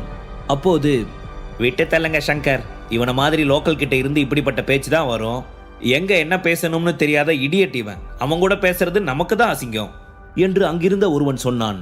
எங்களையாடா பண்ணிங்கன்னு சொல்ற? இருடா, இன்னைக்கு எல்லார் முன்னாடியும் உன்னை அவமானப்படுத்தி காட்டுறேன் என்று நினைத்த சங்கர், ஹே காய்ஸ், யாரும் இன்னும் ட்ரிங்க்ஸ் பண்ண ஸ்டார்ட் பண்ணலையா என்ன என்று கேட்டவன் மேஜையின் மீது இருந்த சாம்பியன் பாட்டிலை எடுத்து குலுக்கியவன் அது சரியாக திறக்கும் நேரத்தில் விக்ரமின் முன்பு வைத்தான். அடுத்த கணம் அந்த சாம்பியன் பாட்டிலில் இருந்த மது அனைத்தும் விக்ரமின் முகத்தில் தெரித்தது. அதை பார்த்து அங்கிருந்த அனைவரும் வாய்விட்டு சிரித்தனர். சங்கர் செய்த காரியத்தால் விக்ரம் கோபமடைந்தான். இருந்தாலும் சுரபியும் அவள் தந்தையும் தங்கள் தொழிலை தக்க வைத்துக் கொள்ள எடுக்கும் முயற்சிகளை நினைத்து பார்த்தவன் தன் கோபத்தை கட்டுப்படுத்தி கொண்டு அருகில் இருந்த டிஷ்யூ பேப்பரை எடுத்து தன் முகத்தை துடைத்தான். பின்னர் எதுவும் சொல்லாமல் அங்கிருந்து கிளம்பினான். என்ன இவன், எரிமலையா வெடிப்பான்னு பார்த்தா அமைதியா போறான், விடக்கூடாது என்று நினைத்த சங்கர் விக்ரமன் எழுந்து கொள்வதை பார்த்தவன் தானும் உடனடியாக எழுந்து நின்று வேண்டுமென்றே விக்ரமின் கால்களுக்கு இடையில் தன் கால்களை விட்டான். அவனின் எதிர்பாராத செய்கையில் தடுமாறிய விக்ரம் தன்னை சமாளித்துக் கொண்டு நின்று விட்டான். ஆனால் சங்கர் வேண்டுமென்றே தரையில் விழுந்தான். பின்னர் விக்ரமை முறைத்து பார்த்தவன், உனக்கு எவ்வளவு தைரியம் இருந்தா என்னை கீழே தள்ளி விட்டிருப்ப என்று சத்தமாக கத்தினான். அவன் போட்ட சத்தத்தில் அங்கிருந்த அனைவரின் கவனமும் அவர்கள் புறம் திரும்பியது. இங்க என்ன பிரச்சனை என்று கேட்டபடி மணமகன் ராகுல் அங்கு வந்தான். அவனுக்கு பின்னால் கிருத்திகாவும் சுரபியும் வந்தனர். நாங்க எல்லாரும் உன் கல்யாணத்துல சந்தோஷமா இருந்தோம் ராகுல், அது பொறுக்காம இந்த விக்ரம் என்கிட்ட சண்டை போடுறான், அவன் இந்த மொத்த பார்ட்டியும் கெடுத்துட்டான் என்று சங்கர் கோபமாக சொன்னான். சங்கர் சொன்னதை கேட்ட ராகுல், விக்ரம், உனக்கு என்ன பைத்தியமா பிடிச்சிருக்கு, ஏன் இப்படி பண்ண என்று கேட்டான். இங்க பாருங்க, நான் எதுவுமே பண்ணல, என் விரல் கூட அவன் மேல படல என்று விக்ரம் அமைதியாக சொன்னான். அப்போ சங்கர் பொய் சொல்றானா என்று ராகுல் கேட்டான். பாருங்க, என் மேல எந்த தப்பும் இல்லை, வேணும்னா நீங்க இங்க இருக்கிற யார்கிட்ட வேணும்னாலும் கேட்டுக்கோங்க என்று விக்ரம் நிதானமாக சொன்னான். ராகுல், இவன் பேச்ச நம்பாதீங்க, இவன் பொய் சொல்றான், நாங்க எல்லாரும் ஒன்னாதான் ட்ரிங்க்ஸ் பண்ணிட்டு இருந்தோம், இந்த விக்ரம் எங்கிருந்து வந்தான்னு தெரியல, திடீர்னு என் கூட சண்டை போட தொடங்கிட்டான், என் கூட இருந்த எல்லாருமே அதை பார்த்தாங்க என்று சங்கர் சொன்னான். அவன் சொன்னதை கேட்ட ராகுல் அங்கிருந்தவர்களை பார்த்தான். அவனுடன் இருந்த அனைவருமே புருஷோத்தமன் குடும்பத்தை சேர்ந்தவர்கள். அவர்கள் அனைவருமே சங்கருடன் எப்போதும் நல்ல உறவில் இருக்க விரும்பினர். எனவே, ஆமா, சங்கர் சொல்றது உண்மைதான், இந்த விக்ரம் அளவுக்கு அதிகமா குடிச்சிருக்கான்னு நினைக்கிறேன், வரும்போதே தள்ளாடிக்கிட்டு தான் வந்தான், அவன் வேணும்னே தான் சங்கரை தள்ளி விட்டுட்டான் என்று ஒருவன் சொன்னான். மற்றவர்களும் சங்கருக்கு ஆதரவாகவே பேசினர். வேணும்னா நீங்களே பாருங்க, அவன் மேல இருந்து எப்படி ஒயின் ஸ்மெல் வருதுன்னு, ஓசில கிடைச்சதுன்னு இவன் குடிக்காம அதுல குளிச்சிருக்கான் என்று சங்கர் நக்கலாக சொன்னார். அவர்கள் அனைவரும் சொன்னதை கேட்ட விக்ரம் இனி தன்னை நிரூபிக்க வேண்டிய கட்டாயம் இல்லை என்று நினைத்தான். ஏனென்றால் அங்கிருக்க யாரும் அவன் பேச்சை நம்ப தயாராக இல்லை என்று அவனுக்கு நன்றாக தெரியும். இவனெல்லாம் யாரு ஃபங்க்ஷனுக்கு இன்வைட் பண்ணா? இப்படிப்பட்ட ஒருத்தன் நம்ம குடும்பத்துக்கு மருமகனா வந்ததே நமக்கெல்லாம் அவமானம். இதுல இவன் நமக்கு ஈக்குவலா இந்த ஃபங்க்ஷனுக்கு வேற வந்திருக்கான். இந்த சுரபிக்கு கொஞ்சம் கூட புத்தியே இல்லை, அதனாலதான் இவனை இங்க கூட்டிட்டு வந்திருக்கா என்று புருஷோத்தமன் குடும்பத்தை சேர்ந்தவர்கள் சுரபியை திட்டினர். அதுவரை அமைதியாக இருந்த சுரபி கண்களில் கண்ணீருடன் விக்ரமை பார்த்து, நான் உன்னை கேர்ஃபுல்லா இருன்னு படிச்சு சொன்னேனே, நீ இப்ப என்ன பண்ணி வச்சிருக்க என்று கேட்டாள். அவள் இன்று கிருத்திகாவின் கணவர் ராகுலிடம் தன் தந்தையின் வியாபாரம் குறித்து பேசுவதற்காக அங்கு வந்திருந்தாள். நடந்த சண்டையில் அவளால் இனி அது பற்றி பேச முடியுமா என்று தெரியவில்லை. சுரபி, நீயும் உன் புருஷனும் ராகுலோட வெட்டிங் பார்ட்டியை கெடுத்துட்டீங்க, அதுக்காக அவனை அவங்க 2 பேர்கிட்டயும் மன்னிப்பு கேட்க சொல்லு என்று சங்கர் சொன்னான். அவன் சொன்னதை கேட்ட சுரபிக்கு என்ன செய்வதென்று தெரியவில்லை. அவள் கண்களில் கண்ணீருடன் விக்ரமை பார்த்தாள். விக்ரமால் அவள் கலங்கி நிற்பதை தாங்கிக் கொள்ள முடியவில்லை. ராகுல் கிருத்திகா தம்பதியின் முன் சென்று நின்றவன், கிருத்திகா, ராகுல், இன்னைக்கு உங்க வாழ்க்கையோட மிக முக்கியமான நாள். இங்க என்னால ஏற்பட்ட பிரச்சனைக்கு நான் உங்ககிட்ட மன்னிப்பு கேட்டுக்கிறேன். என்ன மன்னிச்சிடுங்க என்றான். அவனை பார்த்து நக்கலாக சிரித்த சங்கர் அவன் அருகே வந்து, உன்னை எப்படி அவமானப்படுத்தின பாத்தியா? இனிமேலாவது என்கிட்ட மரியாதையா நடந்துக்கோ. போனா போதுன்னு தான் உன்னை விட்டுடுறேன் என்றான். யாரு உன்கிட்ட? அதுக்கெல்லாம் வாய்ப்பே இல்லை ராஜா. இப்போ நான் மன்னிப்பு கேட்டது கூட என் பேபிக்கு மட்டும்தான். அவளுக்காக மன்னிப்பு என்ன? மழையை பேத்து எடுத்துட்டு வாடான்னு சொன்னா கூட நான் ரெடி. போடா போடா, போய் பொழப்ப பாரு என்று விக்ரம் நக்கலாக சொன்னான். இன்னும் திமிரு கொஞ்சம் கூட குறையல என்று சங்கர் பல்லை கடித்தபடி கேட்டான். கூடவே பிறந்தது என்னைக்கும் போவாது என்று விக்ரம் சொன்னான். நான் உன் திமிரை அழிச்சு காட்டுறேன்டா. சங்கர் சொன்னதை கேட்ட விக்ரம் ஆல் தி பெஸ்ட் என்றான். அன்றைய பார்ட்டியில் பல பெரிய தொழிலதிபர்கள் கலந்து கொண்டனர். அவர்கள் முன்னிலையில் அவமானப்படுத்தப்பட்டதாக உணர்ந்த ராகுல் விக்ரமனிடம், இனி நான் இந்த ஜென்மத்துல உன் முகத்தை பார்க்க விரும்பல, இங்கிருந்து வெளியில போ என்றான். அவன் சொன்னதை கேட்ட விக்ரம் யாரையும் பொருட்படுத்தாமல் பார்ட்டி ஹாலை விட்டு வெளியேறினான். அவன் வெளியேறியதும் சுரபியின் அருகே வந்த கிருத்திகா, உனக்கு இப்படிப்பட்ட ஒருத்தன் தேவையா? கொஞ்சம் யோசி. நான் முன்ன சொன்ன மாதிரி நீ அவனை டிவோர்ஸ் பண்ணனா உனக்கு ஹெல்ப் பண்றேன் என்றாள். அவளை முறைத்து பார்த்த சுரபி எதுவும் பேசாமல் தன் கணவனை பின்தொடர்ந்து வெளியே சென்றாள். ரிசார்ட்டுக்கு வெளியே நின்று இருந்த விக்ரம், பாவம் என் பேபி, அந்த வெள்ளப்பண்ணி செஞ்ச காரியத்தால ரொம்ப அப்செட்டா இருப்பா. அவனை பத்தி தெரிஞ்சிருந்தோம் நான் இப்படி அவனுடைய வலையில வந்து சிக்கியிருக்க கூடாது. இன்னும் கொஞ்சம் கேர்ஃபுல்லா இருந்திருக்கணும் என்று நினைத்தான்.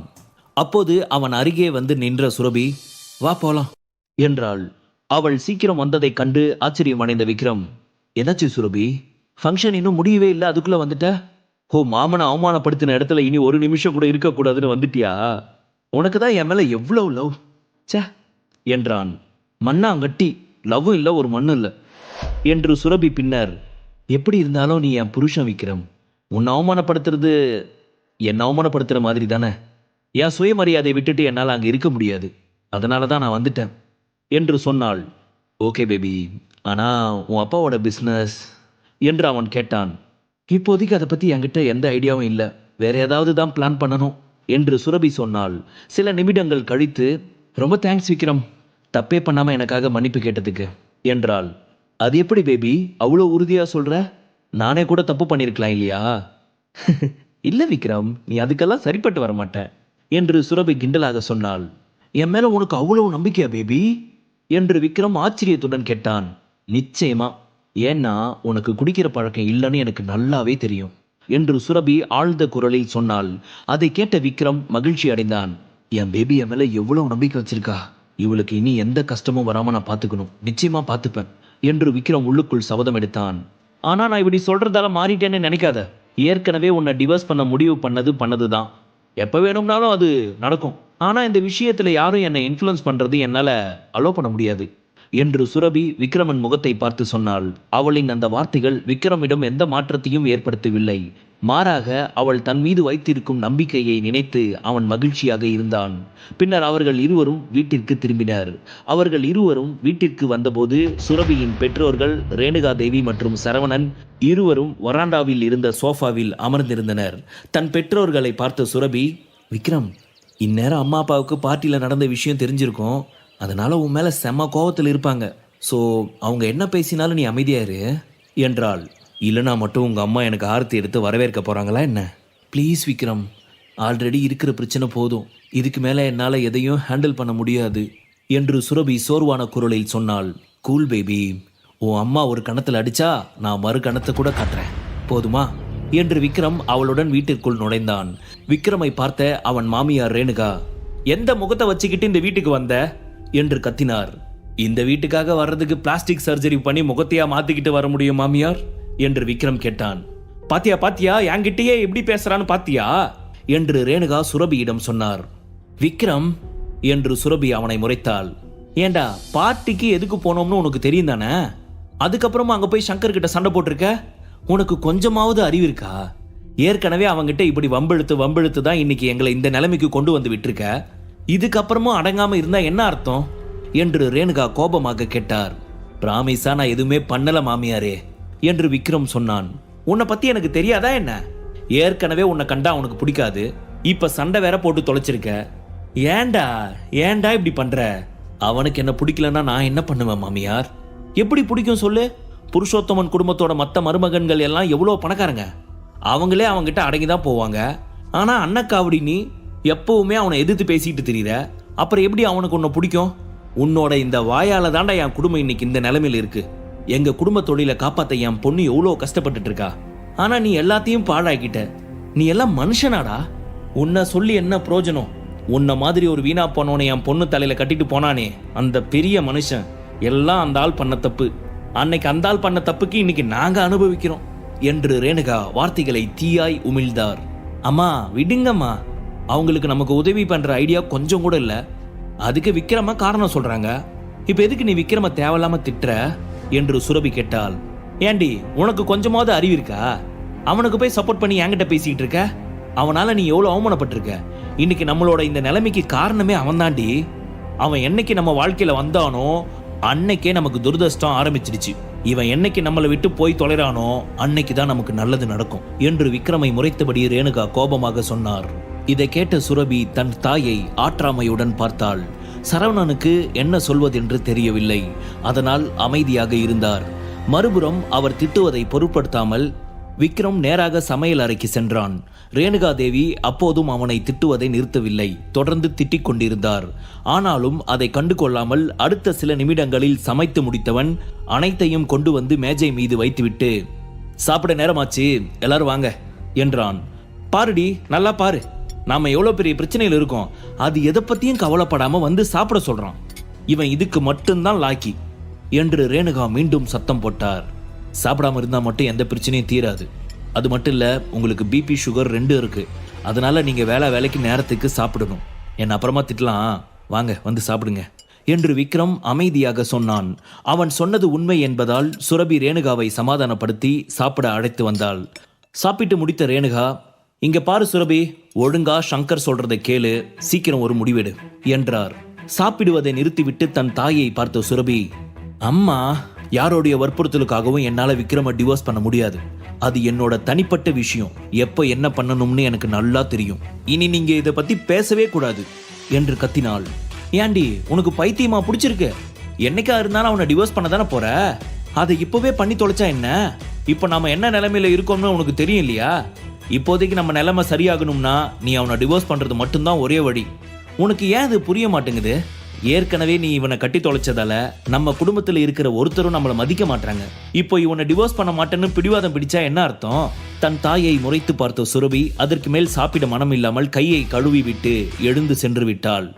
கொஞ்சமாச்சு சொல் பேச்சு கேட்கறாளா என்று முணுமுணுத்த ரேணுகா, ஏங்க நீங்க அவகிட்ட எதுவும் சொல்ல மாட்டீங்களா? எனக்கு தெரியாது, நீங்க எப்படியாவது உங்க பொண்ணை கன்வின்ஸ் பண்றீங்க, அவ்வளவுதான். அவ விக்ரம டிவோர்ஸ் பண்ணியே தீரணும் என்று ரேணுகா தன் கணவன் சரவணனிடம் சொன்னார். ஆனால் அவர் எதுவும் சொல்லவில்லை.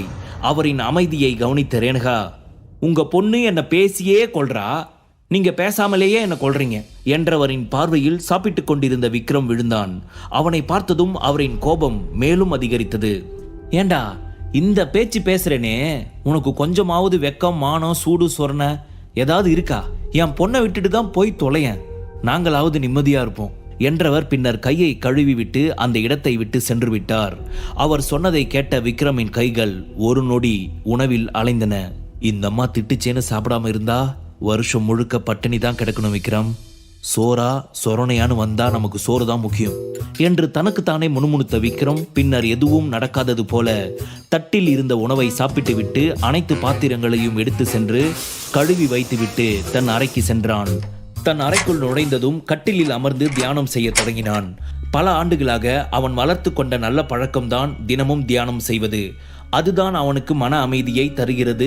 எப்போதும் அவன் மனதை தெளிவாக வைத்திருக்கவும் அவன் சக்திகளை கட்டுக்குள் வைத்திருக்கவும் உதவுகிறது. அரை மணி நேர தியானத்திற்கு பிறகு தன் கண்களை திறந்த விக்ரமனின் பார்வையில் அவன் ஆடைக்கு நடுவில் வைத்திருந்த மரப்பெட்டி விழுந்தது. அதன் அருகே சென்று அந்த மரப்பெட்டியை எடுத்து திறந்து பார்த்தான். அதனுள் ஒரு பச்சை நிற பெண்டன்ட் ஒன்று இருந்தது. அதை பார்த்ததும் அவன் கண்கள் ஒளிர்ந்தன. இதை அவனிடம் கொடுத்தவர், உனக்கு எப்போ மிகப்பெரிய பிரச்சனை வருதோ அப்ப நீ இதை பயன்படுத்திக்கோ, இதால உன்னுடைய எல்லா பிரச்சனையும் தீர்க்க முடியும் என்று சொன்னார்.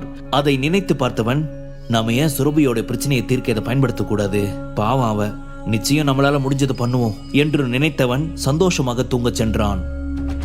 உனக்கு எப்போ மிகப்பெரிய பிரச்சனை வருதோ அப்ப நீ இதை பயன்படுத்திக்கோ, இதால உன்னுடைய எல்லா பிரச்சனையும் தீர்க்க முடியும் என்று சொன்னார். அதை நினைத்து பார்த்தவன், நாம ஏன் சுரபியோட பிரச்சனையை தீர்க்க இதை பயன்படுத்தக்கூடாது, பாவம் அவ, நிச்சயம் நம்மளால முடிஞ்சது பண்ணுவோம் என்று நினைத்தவன் சந்தோஷமாக தூங்கச் சென்றான். மறுநாள் விடிந்ததும் எழுந்து குளித்து முடித்த விக்ரம் தன்னுடைய ஜூஸ் கடைக்கு கிளம்பினான். ஜூஸ் கடைக்கு செல்லும் வழியில் முதல் நாள் அவனை தடுத்து நிறுத்திய அதே இடத்தில் அவன் தாத்தாவின் ஆட்கள் மீண்டும் அவனை தடுத்து நிறுத்தினார்கள். வந்துட்டானுங்கயா, திரும்பி வந்துட்டானுங்க என்று முணுமுணுத்த விக்ரம் தனக்கு முன்பிருந்த கருப்பு ரோல்ஸ் ராய்ஸ் காரை பார்த்தான். அப்போது காரில் இருந்து ஒரு நடுத்தர வயது மனிதர் இறங்கினார். வெளிர் நீல நிற சூட் அணிந்திருந்தவர் பார்ப்பதற்கு புத்திசாலியாக தெரிந்தார். அவருடைய கம்பீரமான குரல் அனைவரையும் ஈர்க்க வல்லது. விக்ரம் பார்ப்பதற்கு அவரை போலவே இருந்தான். அவர் வேறு யாரும் அல்ல, விக்ரமின் தந்தை சம்பத். விக்ரமின் அருகே வந்த சம்பத், உனக்கு என்ன பார்க்க பிடிக்காதுன்னு எனக்கு நல்லாவே தெரியும், ஆனா நான் உன் தாத்தாக்காக தான் உன்னை பார்க்க வந்திருக்கேன் என்றார்.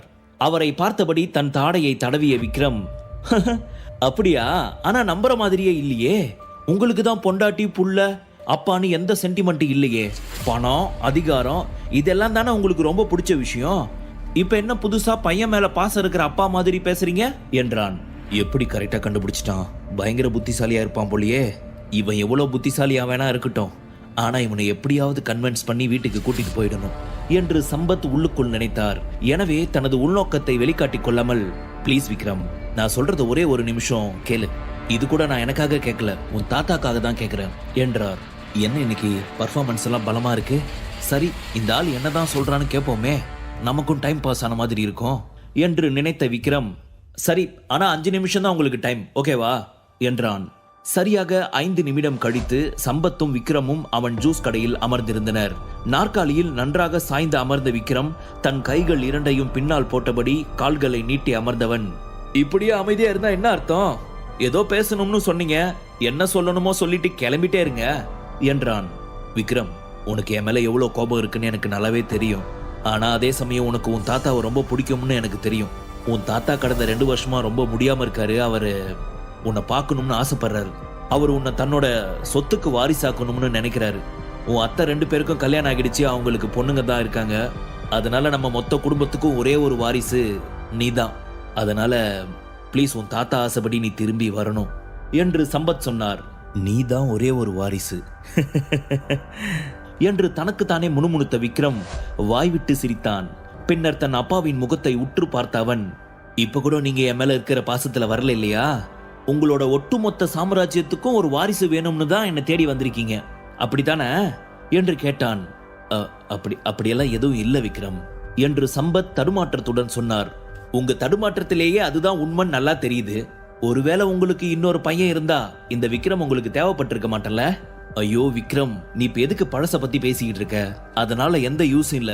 இங்க பாரு, நம்ம குடும்பத்துக்கு நிறைய சொத்து இருக்கு, நமக்குன்னு நிறைய பிசினஸ் இருக்கு, நம்ம குடும்பத்துக்கு சரியான வாரிசு இல்லைன்னா சொத்து எல்லாம் வேற யாருக்காவது போயிடும், ப்ளீஸ் புரிஞ்சுக்கோ என்று சம்பத் சொன்னார்.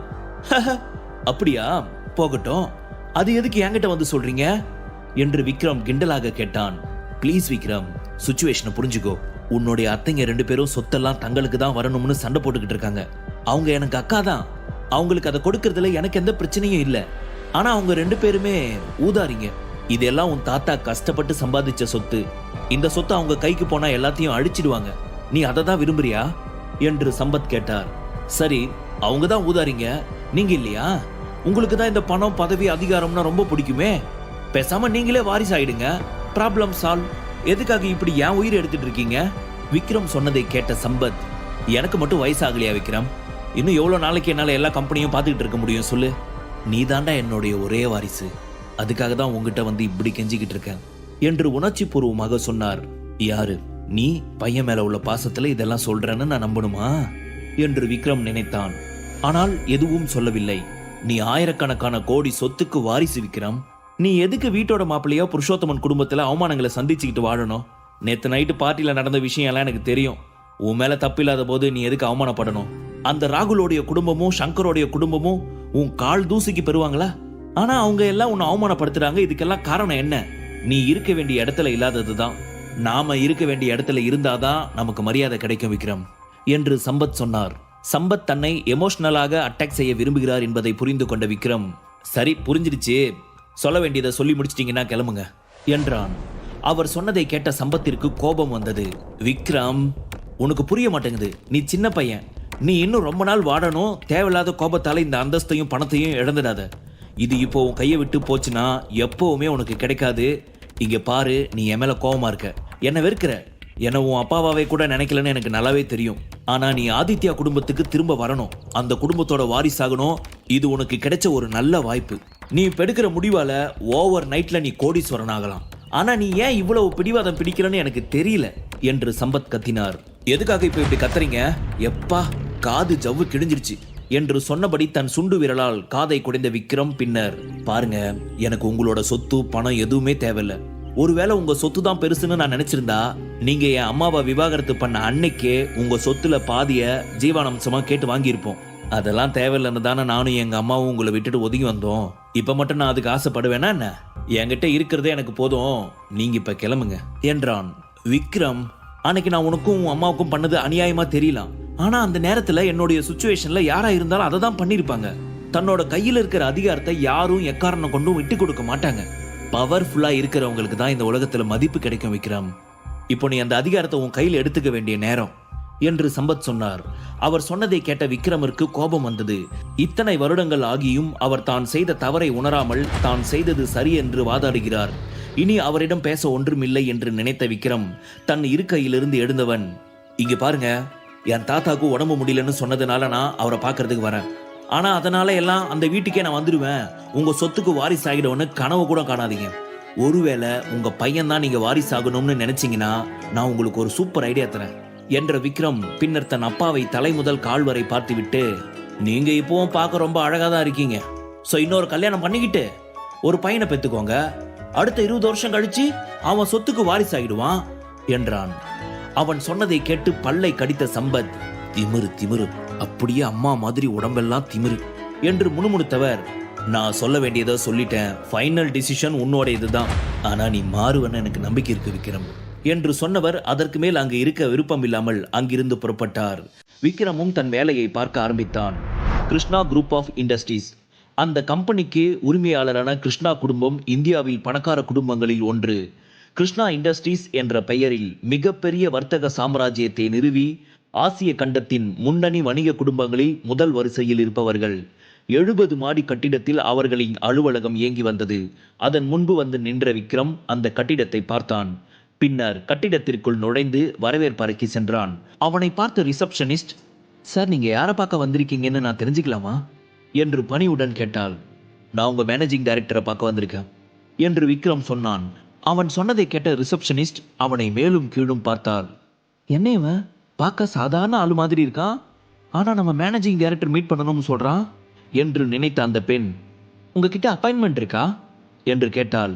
இல்ல, நான் மிஸ்டர் சுந்தர் கிருஷ்ணனோட ஃப்ரெண்ட், என்னோட பேர் விக்ரம், நீங்க இதை மட்டும் உங்க டைரக்டர் கிட்ட சொல்லுங்க என்று விக்ரம் சொன்னான். அவன் சொன்னதை கேட்ட அந்த பெண் மேனேஜிங் டைரக்டர் அஜய் கிருஷ்ணாவுக்கு ஃபோன் செய்தாள். அவரின் PA அழைப்பை ஏற்றதும், விக்ரம்னு ஒருத்தர் அஜய் சாரை பார்க்க வந்திருக்காரு, அவர் மிஸ்டர் சுந்தர் கிருஷ்ணனோட ஃப்ரெண்டுன்னு சொல்றாரு என்று சொன்னாள். சரி, நான் இதை சார்கிட்ட சொல்றேன் என்று சொன்ன அஜயின் PA லீலா அழைப்பை துண்டித்தாள்.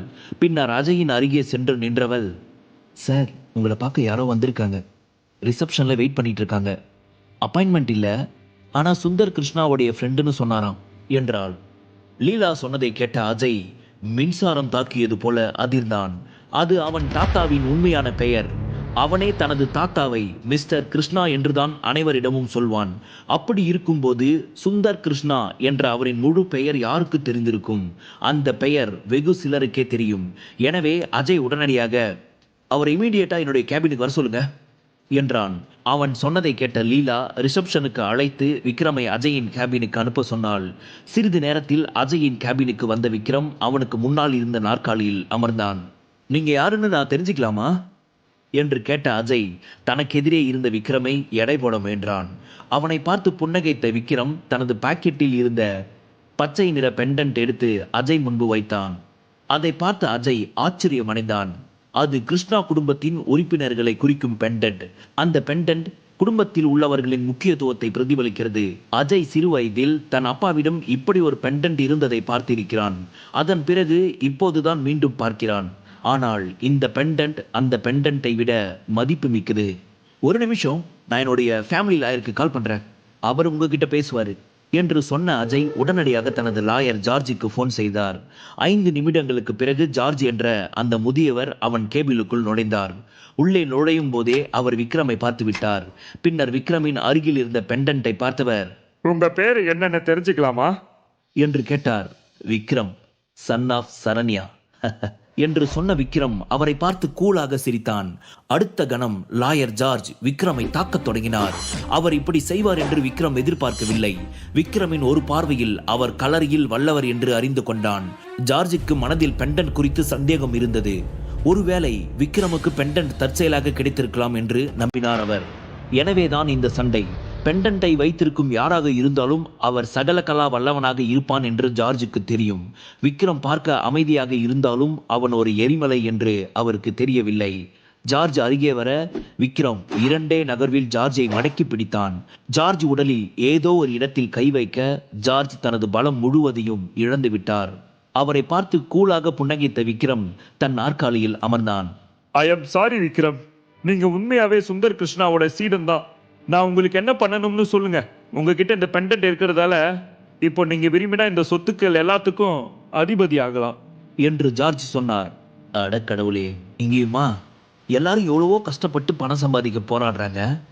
ஆனா இங்க நான் எனக்கு எந்த பணமும் வேணாம், ஆளை விடுங்கடான்னு சொல்ற மாதிரி இருக்கே என்று தனக்கு தானே முணுமுணுத்த விக்ரம், இங்க பாருங்க சார், எனக்கு பணம் காசு மேலெல்லாம் எப்பவுமே ஆசை இருந்ததில்லை. நான் உங்ககிட்ட ஒரு ஹெல்ப் கேட்டு வந்திருக்கேன், நீங்க அதை மட்டும் பண்ணா போதும் என்றான். அவர் சொன்னதை கேட்டு ஜார்ஜ் ஆச்சரியமடைந்தார். என்ன ஹெல்ப் வேணும் சொல்லுங்க, உங்களுக்காக நாங்க எதையும் என்று அஜய் சொன்னான்.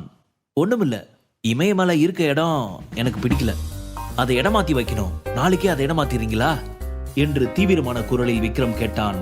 அவன் சொன்னதை கேட்ட அஜய், ஜார்ஜ் இருவரும் திகைத்தனர். அவர்களின் திகைப்பை பார்த்து வாய்விட்டு சிரித்த விக்ரம், ஜஸ்ட் ஃபார் ஃபன் என்றவன் பின்னர், உங்களுக்கு புருஷோத்தமன் ஃபேமிலி பிஸ்னஸ் பற்றி தெரியும் இல்லையா என்று விக்ரம் கேட்டான். தெரியும், ஆனால் உங்கள் பிஸ்னஸ் எல்லாம் இப்போ நெருக்கடியான நிலையில் இருக்கு இல்லையா என்று அஜய் யோசனையுடன் சொன்னான். விக்ரம் மேலும் அவனிடம் பேச முற்பட்ட போது அவனது ஃபோன் ஒலித்தது. உடனே அவன் தன் பாக்கெட்டில் இருந்து ஃபோனை எடுத்து பார்த்தான். அவனது மாமியார் ரேணுகா தான் ஃபோன் செய்தார். இந்தம்மா எதுக்கு இப்போ எனக்கு ஃபோன் பண்ணுது? ஒருவேளை ஃபோன் பண்ணி திட்ட போதோ? இல்லையே, நம்ம கிட்ட பேசுறது டைம் வேஸ்ட்டுன்னு நினைக்கிற ஆளாச்சே. சரி, அட்டன் பண்ணி என்ன சொல்லுதுன்னு தான் கேட்போமே என்று நினைத்த விக்ரம் அழைப்பை ஏற்று காதில் வைத்தான். அவன் போனை காதில் வைத்ததும், இங்க பாரு விக்ரம், நீ என் பொண்ணுக்கு கொஞ்சம் கூட தகுதியே இல்லாதவன். உன்னை கட்டிட்டு என் பொண்ணு பட்ட கஷ்டம் எல்லாம் போதும். உடனடியா சுரபியை டிவோர்ஸ் பண்ணிடு. நான் அது தொடர்பான எல்லா பேப்பர்ஸையும் ரெடி பண்ணிட்டேன். நீ உடனே சிட்டி ஹாஸ்பிட்டலுக்கு வந்து டிவோர்ஸ் பேப்பர்ல சைன் பண்ணிடு என்று ரேணுகா போனில் கத்தினார். அவர் சொன்னதை கண்டு கொள்ளாமல், ஹாஸ்பிட்டலுக்கு நீங்க எதுக்கு போனீங்க? உங்களுக்கு ஏதாவது ப்ராப்ளமா? பிபி ரைஸ் ஆயிடுச்சா என்று விக்ரம் அக்கறையுடன் கேட்டான். எனக்கு என்ன, நான் குத்துக்கல்லு மாதிரி நல்லா தான் இருக்கேன். உங்க மாமாவை தான் ஹாஸ்பிட்டல் அட்மிட் பண்ணியிருக்கோம் என்று ரேணுகா சொன்னார். மாமாவியா? மாமாக்கு என்னாச்சு என்று விக்ரம் கேட்டான். என்ன ஆச்சா? இன்னைக்கு சுரபி அவங்க அப்பாவோட ஃபேக்டரிக்கு போயிருந்தா. சம்பளம் தராததால அங்கே வேலை பார்த்த எல்லாரும் கோபத்தில் அவங்க 2 பேரையும் அடிச்சிட்டாங்க. அவர் இன்னும் மயக்கத்தில் தான் இருக்காரு. இதுக்கெல்லாம் காரணம் நீ தான் விக்ரம். சங்கர் சொன்ன மாதிரி நீ சுரபியை டிவோர்ஸ் பண்ணியிருந்தா இந்த நிலைமை வந்திருக்காது. உன்னை கட்டின பாவத்துக்கு இன்னும் என் பொண்ணு எவ்வளோதான் அனுபவிக்கணும் சொல்லு. ப்ளீஸ் என் பொண்ணை டிவோர்ஸ் பண்ணிடு, எங்களை இனியாவது நிம்மதியாக வாழ விடு என்று ரேணுகா அழுது கொண்டே சொன்னார். அவர் சொன்னதை கேட்ட விக்ரம் பதற்றமடைந்தான். அத்த சுரபிக்கு எதுவும் ஆகலையே என்று கேட்க அதற்குள் கால் கட்டானது. போனை வைத்த விக்ரம் அஜய் ஜார்ஜிடம், ஒரே நாளில் புருஷோத்தமன் ஃபேமிலியோட பிஸ்னஸ் தரமட்டமாகணும் என்று கட்டளையிட்டவன் உடனடியாக மருத்துவமனைக்கு கிளம்பினான். அத்த சுரபிக்கு எதுவும் ஆகலையே என்று கேட்க அதற்குள் கால் கட்டானது. போனை வைத்த விக்ரம் அஜய் ஜார்ஜிடம், ஒரே நாளில் புருஷோத்தமன் ஃபேமிலியோட பிஸ்னஸ் தரமட்டமாகணும் என்று கட்டளையிட்டவன் உடனடியாக மருத்துவமனைக்கு கிளம்பினான். சிட்டி ஹாஸ்பிட்டலுக்கு சென்ற விக்ரம் ரிசப்ஷனில் சரவணன் பெயரை சொல்லி அவர் அனுமதிக்கப்பட்டிருந்த அறையை தெரிந்து கொண்டான். உடனடியாக அந்த அறையை நோக்கி ஓடினான். அவன் அறைக்குள் நுழைந்ததும் அவனை பார்த்த ரேணுகா, இவ்வளோ நேரம் எங்கடா போய் தொலைஞ்ச? ஃபேக்டரியில இவ்வளோ பெரிய பிரச்சனை நடந்ததை பத்தி உனக்கு தெரியுமா தெரியாதா? இது எல்லாத்துக்கும் நீ தாண்டா காரணம் என்று அவன் மீது குற்றம் சாட்டினார். இந்த அம்மாக்கு வேற வேலையே இல்ல, வேகமா காத்தடிச்சா கூட நான் தான் காரணம் சொல்லுவாங்க என்று முணுமுணுத்த விக்ரம் அவர் சொன்னதை கண்டு கொள்ளாமல் படுக்கையில் படுத்திருந்த சரவணனை பார்த்தான். அவர் கையில் ட்ரிப்ஸ் போடப்பட்டு இருந்தது. அவர் கைகள் முழுவதும் அடிபட்டிருக்கும் போல கைகளை சுற்றி பெரிதாக கட்டு போட்டிருந்தனர். அவர் முகம் களையிழந்து காணப்பட்டது. சுரபி அவருக்கு அருகே ஒரு நாற்காலியில் அமர்ந்திருந்தாள். ஐயோ மாமா, என்ன இது என்ன இது இப்படி அடிபட்டிருக்கு, என்னதான் ஆச்சு என்று விக்ரம் கேட்டான். ஒண்ணு இல்ல மாப்ள, சின்ன காயம்தான் என்று சரவணன் சொன்னார். பின்னர் சுரபியை பார்த்த Vikram, baby are you okay, உனக்கு அடிபட்டிருக்கா என்று கேட்டான். எனக்கு அடிபடல, அப்பாவுக்கும் வேலை பார்க்கறவங்களுக்கும் தான் சண்டை வந்துருச்சு என்றவள் அதற்கு மேல் எதுவும் பேசாமல் அமைதியாகிவிட்டாள். என்னடி ஏன் அமைதியாயிட்ட, நடந்ததை சொல்ல வேண்டியது தானே என்று ரேணுகா பின்னர் விக்ரமை பார்த்து, இன்னைக்கு ஃபேக்டரியில கொஞ்சம் வேலை பெண்டிங் இருந்துச்சு, அதை பார்க்கறதுக்கு சுரபியும் அவன் அப்பாவும் போனாங்க.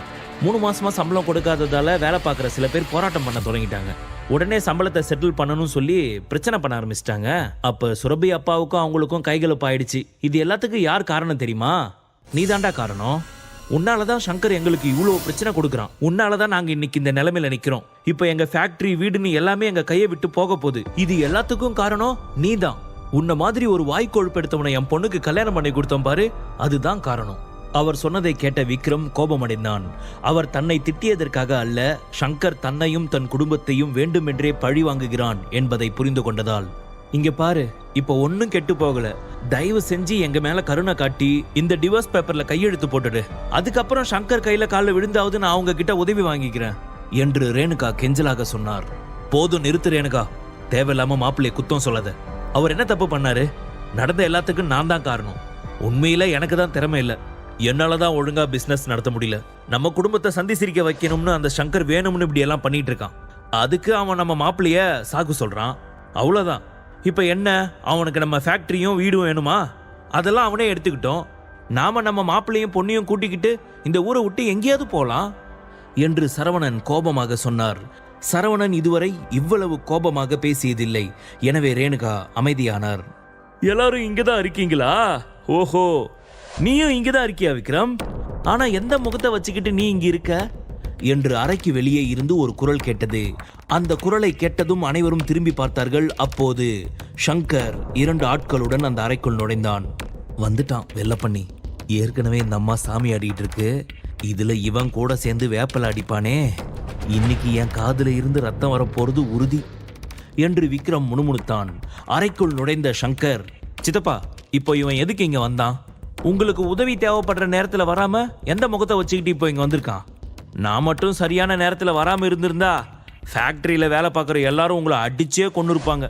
அது உங்களுக்கு ஞாபகம் இருக்கா என்று கேட்ட சங்கர் பின்னர் சுரபியிடம், சுரபி நான் சொல்றதை கேளு, இவனை மாதிரி ஒரு உதவாக்கரைய உன்னோட புருஷன்னு சொல்லிக்கிறதுல என்ன லாபம் இருக்கு சொல்லு? எதுவுமே இல்லை. நான் சொல்றதை கேளு, இவனை டிவோர்ஸ் பண்ணிடு என்று சொன்னான்.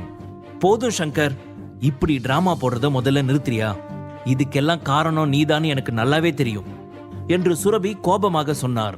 அவள் சொன்னதை பொருட்படுத்தாத சங்கர், சித்தப்பா சுரபி இன்னும் சின்ன பொண்ணாவே இருக்கா, அவளுக்கு யாரு உதவி பண்றாங்க யாரு உபத்திரவம் பண்றாங்கன்னு இன்னுமே புரியல.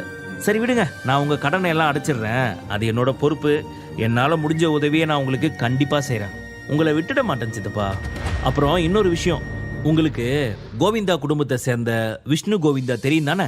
சுரபி இவனை டிவோர்ஸ் பண்ணதும் நான் அவளுக்கு விஷ்ணு கோவிந்தாவை மேரேஜ் பண்ணி வைக்கிறேன், அவன் உங்க குடும்பத்தை நல்லபடியா பார்த்துப்பான் என்றார். போது நிறுத்து, உன்னுடைய ஃப்ரீ அட்வைஸை நிறுத்திட்டு முதல்ல இங்கிருந்து கிளம்பு என்று சுரபி கத்தினாள். அப்படி சொல்லி என் செல்ல குட்டி என்று விக்ரம் உள்ளுக்குள் மகிழ்ச்சியாக நினைத்தான். நான் சொல்ல வேண்டியதை சொல்லிட்டேன் சித்தப்பா, அப்புறம் உங்க இஷ்டம். எனிவே நான் உங்க குடும்பத்துக்கு ஹெல்ப் பண்ணலன்னு சொல்லாதீங்க.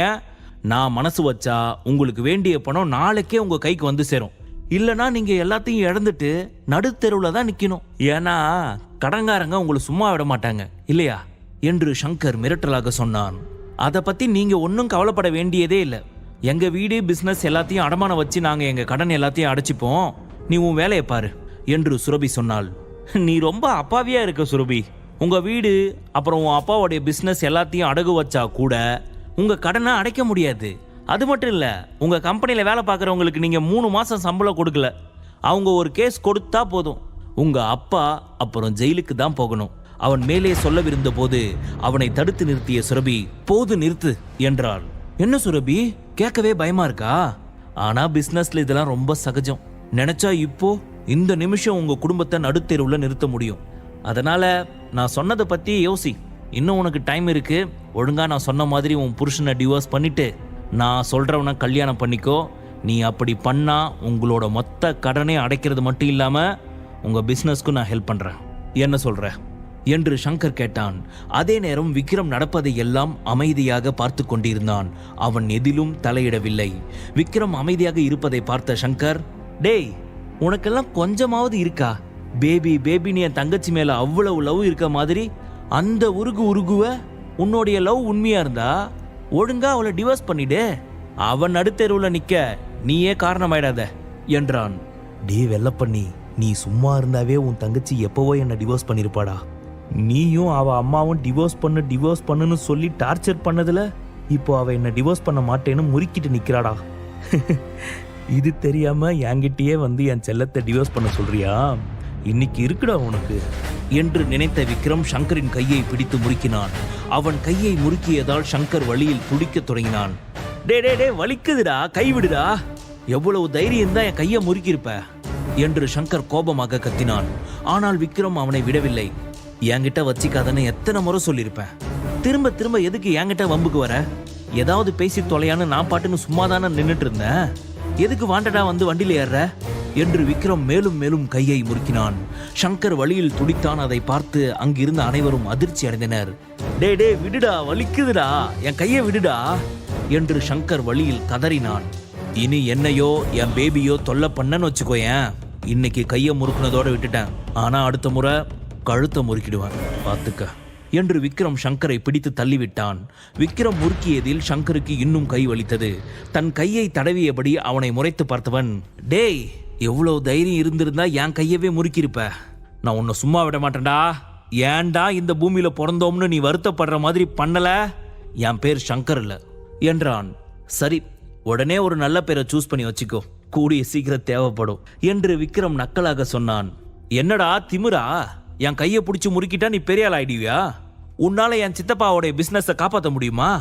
என்ன தவிர உங்களுக்கு ஹெல்ப் பண்ண வேற யாரும் இல்லை. நான் உங்களுக்கு கடைசியா ஒரு வாய்ப்பு கொடுத்தேன், ஆனா நீங்க யாரும் அதை யூஸ் பண்ணிக்கல. இனி உங்க குடும்பம் அழியறத அந்த கடவுள் கூட காப்பாற்ற முடியாது. இனி காட்டுறண்டா இந்த சங்கர் யாருன்னு என்றவன் அவர்களை திட்டிவிட்டு கோபமாக அங்கிருந்து கிளம்பினான். அவன் சென்றதும், டே டே டேய் ஏன்டா இப்படியெல்லாம் பண்ற? இப்ப எதுக்கு நீ சங்கரோட கையை பிடிச்சி முறுக்குன? ஏற்கனவே அவன் எங்க குடும்பத்தை எப்ப அழிக்கலாம்னு காத்துக்கிட்டு இருக்கான். இதுக்கப்புறம் அவன் நிச்சயமா சும்மா இருக்க மாட்டான். நீ பண்ண காரியத்தால இப்ப என் குடும்பமே அழிய போகுது. என் குடும்பம் நாசமா போறத பார்த்து நீ சந்தோஷப்படு என்று ரேணுகா ஆற்றாமையுடன் சொன்னார். எதுக்காக நீ இப்ப இப்படி பண்ண? சண்டை போடுறதால எந்த பிரச்சனையும் தீராது, புரியுதா? நம்ம கை தாழ்ந்து இருக்கும் போது நம்ம கொஞ்சம் அமைதியா தான் இருந்தாகணும் என்று சுரபி சொன்னாள். இப்ப எதுக்காக நீ கவலைப்படுற பேபி? அதான் நான் இருக்கேன்ல, நான் எல்லாத்தையும் பாத்துக்கிறேன். நான் இந்த பிரச்சனையை சால்வ் பண்றேன், கவலைப்படாத. சங்கரை நான் பாத்துக்கிறேன், சங்கரால எதுவும் பண்ண முடியாது என்று விக்ரம் சொன்னான். என்னது, நீ பாத்துக்க போறியா? கிழிப்ப என்று ரேணுகா நக்கலாக சொன்னார். மாமியார் அவர்களே, என்னால என்ன கிழிக்க முடியும்னு பண்ணிட்டு வந்து சொல்றேன் என்று ரேணுகாவிடம் சொன்ன விக்ரம், கவலைப்படாத செல்லம், நான் இருக்கிற வரைக்கும் உனக்கு எந்த பிரச்சனையும் வரவிட மாட்டேன், நீ ஹாப்பியா இரு என்று சுரபியிடம் சொன்னான். அவனால் என்ன செய்ய முடியும் என்று சுரபிக்கு தெரியவில்லை. ஆனால் அவன் வார்த்தைகளை கேட்ட சுரபியின் மனம் அமைதி அடைந்தது. எதையாவது பண்ணித்தோல, நல்லது நடந்தா சரிதான் என்று சுரபி புன்னகையுடன் சொன்னாள். தன் ஜூஸ் கடைக்கு வந்த விக்ரம் தன் செல்போனை எடுத்து அஜய்க்கு டயல் செய்தான். என்னாச்சு? புருஷோத்தமன் இண்டஸ்ட்ரீஸ் இன்னையோட டவுன் ஆகணும். This is my last order. இன்னும் 10 நிமிஷத்துல டோட்டல் ஷேர் மார்க்கெட்டே ஷேக் ஆகணும். டாட் என்று ஒரு டானை போல கட்டளையிட்டவன் சட்டென கேஷுவலாக தன் முகத்தையும் குரலையும் மாற்றிக்கொண்டு, 3 மாதுளம்பழம் juice without sugar parcel ready என்று ஜாலியாக விசில் அடித்தபடி வேலை செய்ய ஆரம்பித்து விட்டான். அதே நேரம் புருஷோத்தமன் குரூப் ஆஃப் இண்டஸ்ட்ரீஸின் மெயின் பிரான்ச்சான ஜோதி டவர்ஸில் அனைவரும் பரபரப்பாக இயங்கிக் கொண்டிருந்தனர். 20 தளங்களுக்கு மேல் இருந்த ஜோதி டவர்ஸில் பணியாளர்கள் பம்பரமாய் சுழன்று கொண்டு இருந்தனர். ஏதோ நடக்கக்கூடாதது நடக்கப் போவதைப் போல அவர்களின் முகங்களில் கவலை தெரிந்தது. அன்று புருஷோத்தமன் குரூப்பின் அனைத்து டைரக்டர்களும் எமர்ஜென்சி மீட்டிங்கிற்காக மீட்டிங் ஹாலில் இருந்தனர். என்ன நடக்கிறது என்று யாருக்கும் புரியவில்லை. ஆனால் திடீரென அவர்கள் நிறுவனத்தின் பங்குகள் அனைத்தும் சரிந்து கொண்டு இருந்தன. ஒரே நாளில் எப்படி இந்த அளவுக்கு ஷேர் வேல்யூ குறையும் என்று அனைவரும் குழம்பினர். அதனால்தான் அவசர மீட்டிங்கிற்கு ஏற்பாடு செய்திருந்தனர். என்ன நடக்குது இங்க? கிளைண்ட்ஸ் கிட்ட இருந்து ஃபோன் மேல ஃபோன் வந்துகிட்டு இருக்கு. அவங்க நம்ம கூட டைப்பை கேன்சல் பண்ண விரும்புறாங்க. எதனால இப்படி சடனா நம்மளோட ஷேர் வேல்யூ குறையுது என்று யஷ்வந்த் கேட்டார். அவர் அவ்வாறு கேட்டதும் அந்த இடம் முழுவதும் சலசலப்பு ஏற்பட்டது. அவர்கள் அனைவரையும் கவனித்த தீனதயாளன் சைலன்ஸ் சைலன்ஸ் என்றார். தீனதயாளன், யஷ்வந்த், சரவணன் 3 பேரும் புருஷோத்தமனின் மகன்கள். அவர்கள் இறந்த பிறகு தீனதயாளன் மற்றும் யஷ்வந்த் இருவரும் ஒன்று சேர்ந்து சரவணனை ஏமாற்றி அனைத்து தொழில்களையும் தங்களுடையதாக்கி கொண்டனர். சரவணனுக்கு ஒரே ஒரு ஃபேக்டரி மட்டுமே கொடுத்து அவரை தனியாக விட்டுவிட்டனர். இங்க பாருங்க, இப்பதான் நாம ரொம்ப பொறுமையா இருக்கணும். பிரச்சனைன்னு ஒன்று இருந்தா அதுக்கு தீர்வு நிச்சயமா இருக்கும். இப்போ இந்த பிரச்சனை ஏன் வந்துச்சுன்னு யோசிக்காம அதை எப்படி தீர்க்கிறதுன்னு யோசிக்கிறது தான் நல்லது என்று தீனதயாளன் தீவிரமான முகத்துடன் சொன்னார். புருஷோத்தமன் குரூப் ஆஃப் இண்டஸ்ட்ரீஸ் நிறுவனத்தின் பொறுப்பாளராக தீனதயாளன், புருஷோத்தமன் பல ஆண்டுகளாக இருக்கிறார்கள்.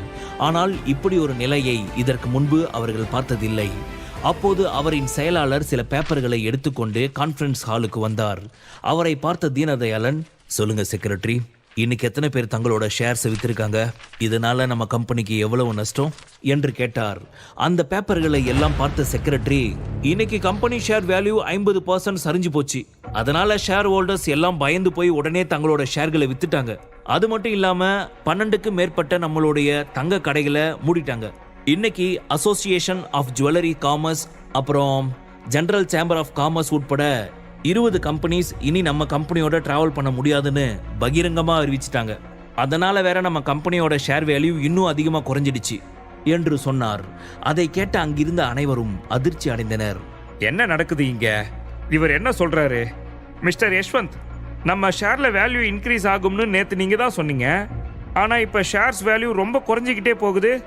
அப்ப நீங்க பொய் சொன்னீங்களா என்று டைரக்டர்களில் ஒருவர் கேட்டார். நம்ம ஷேர்ஸ் இந்த அளவுக்கு கீழே போகும்னு நான் எதிர்பார்க்கல. நம்மளோட அக்ரிமெண்ட் போட்ட எல்லா கம்பெனிஸும் அக்ரிமெண்ட்டை கேன்சல் பண்ணிட்டாங்க. இப்போ நம்ம கையில் இருக்கிற ரா மெட்டீரியலை வச்சுக்கிட்டு விலை உயர்ந்த நகைகளை எப்படி பண்ண முடியும் என்று மற்றொரு டைரக்டர் பயத்துடன் கேட்டார். எனக்கு என்னவோ இப்படிப்பட்ட சுச்சுவேஷன் வர ஏதோ ஒரு தனிப்பட்ட காரணம் இருக்கணும்னு தோணுது. ஒருவேளை இந்த சுச்சுவேஷன் உங்களால கூட வந்திருக்கலாம் என்று ஒரு பெண் குற்றம் சாட்டினார். மிஸ்டர் தீனதயாளன், மிஸ்டர் யஷ்வந்த், இந்த கம்பெனியோட இந்த நிலைமைக்கு நீங்க தான் பொறுப்பேற்றுக்கணும். இந்த நெருக்கடியான நிலைமைக்கு என்ன காரணம்னு எங்களுக்கு விளக்கம் கொடுத்தே ஆகணும் என்று அவர் கோபமாக கத்தினார். அவர் சொன்னதை கேட்ட தீனதயாளன் மற்றும் யஷ்வந்தின் முகம் வெளிரியது. ஒரே நாளில் தங்கள் நிறுவன பங்குகள் இந்த அளவிற்கு சரிவதற்கு தாங்கள் என்ன தவறு செய்தோம் என்று தீனதயாளன் மற்றும் யஷ்வந்த் இருவரும் யோசிக்க ஆரம்பித்தனர். யஷ்வந்த், உனக்கு ஏதாவது சொல்யூஷன் கிடைச்சதா? எனக்கு என்னவோ இதுக்கெல்லாம் பின்னாடி யாரோ வேலை பார்க்குற மாதிரி தோணுது என்று தீனதயாளன் சொன்னார். யஷ்வந்துக்கு என்ன நடக்கிறது என்று ஒன்றும் புரியவில்லை. எனவே இப்போதைக்கு நம்ம கம்பெனிக்கு எப்படி இந்த பிரச்சனை வந்துச்சுன்னு நம்ம முதல்ல கண்டுபிடிக்கலாம், அதுக்கப்புறம் இதை பற்றி நம்ம பேசலாம் என்று யஷ்வந்த் சொன்னார்.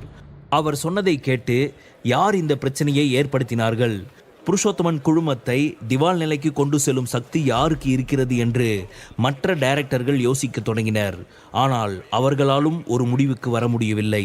அப்போது தனது கண்ணாடியை சரி செய்தபடி கான்ஃபரன்ஸ் ஹாலுக்குள் வந்த மற்றொரு secretary, sir, Krishna group of industries secretary Anand நம்மளோட புருஷோத்தமன் குரூப் ஆஃப் இண்டஸ்ட்ரீஸ் பற்றி உங்ககிட்ட பேச விரும்புகிறாரு என்றார்.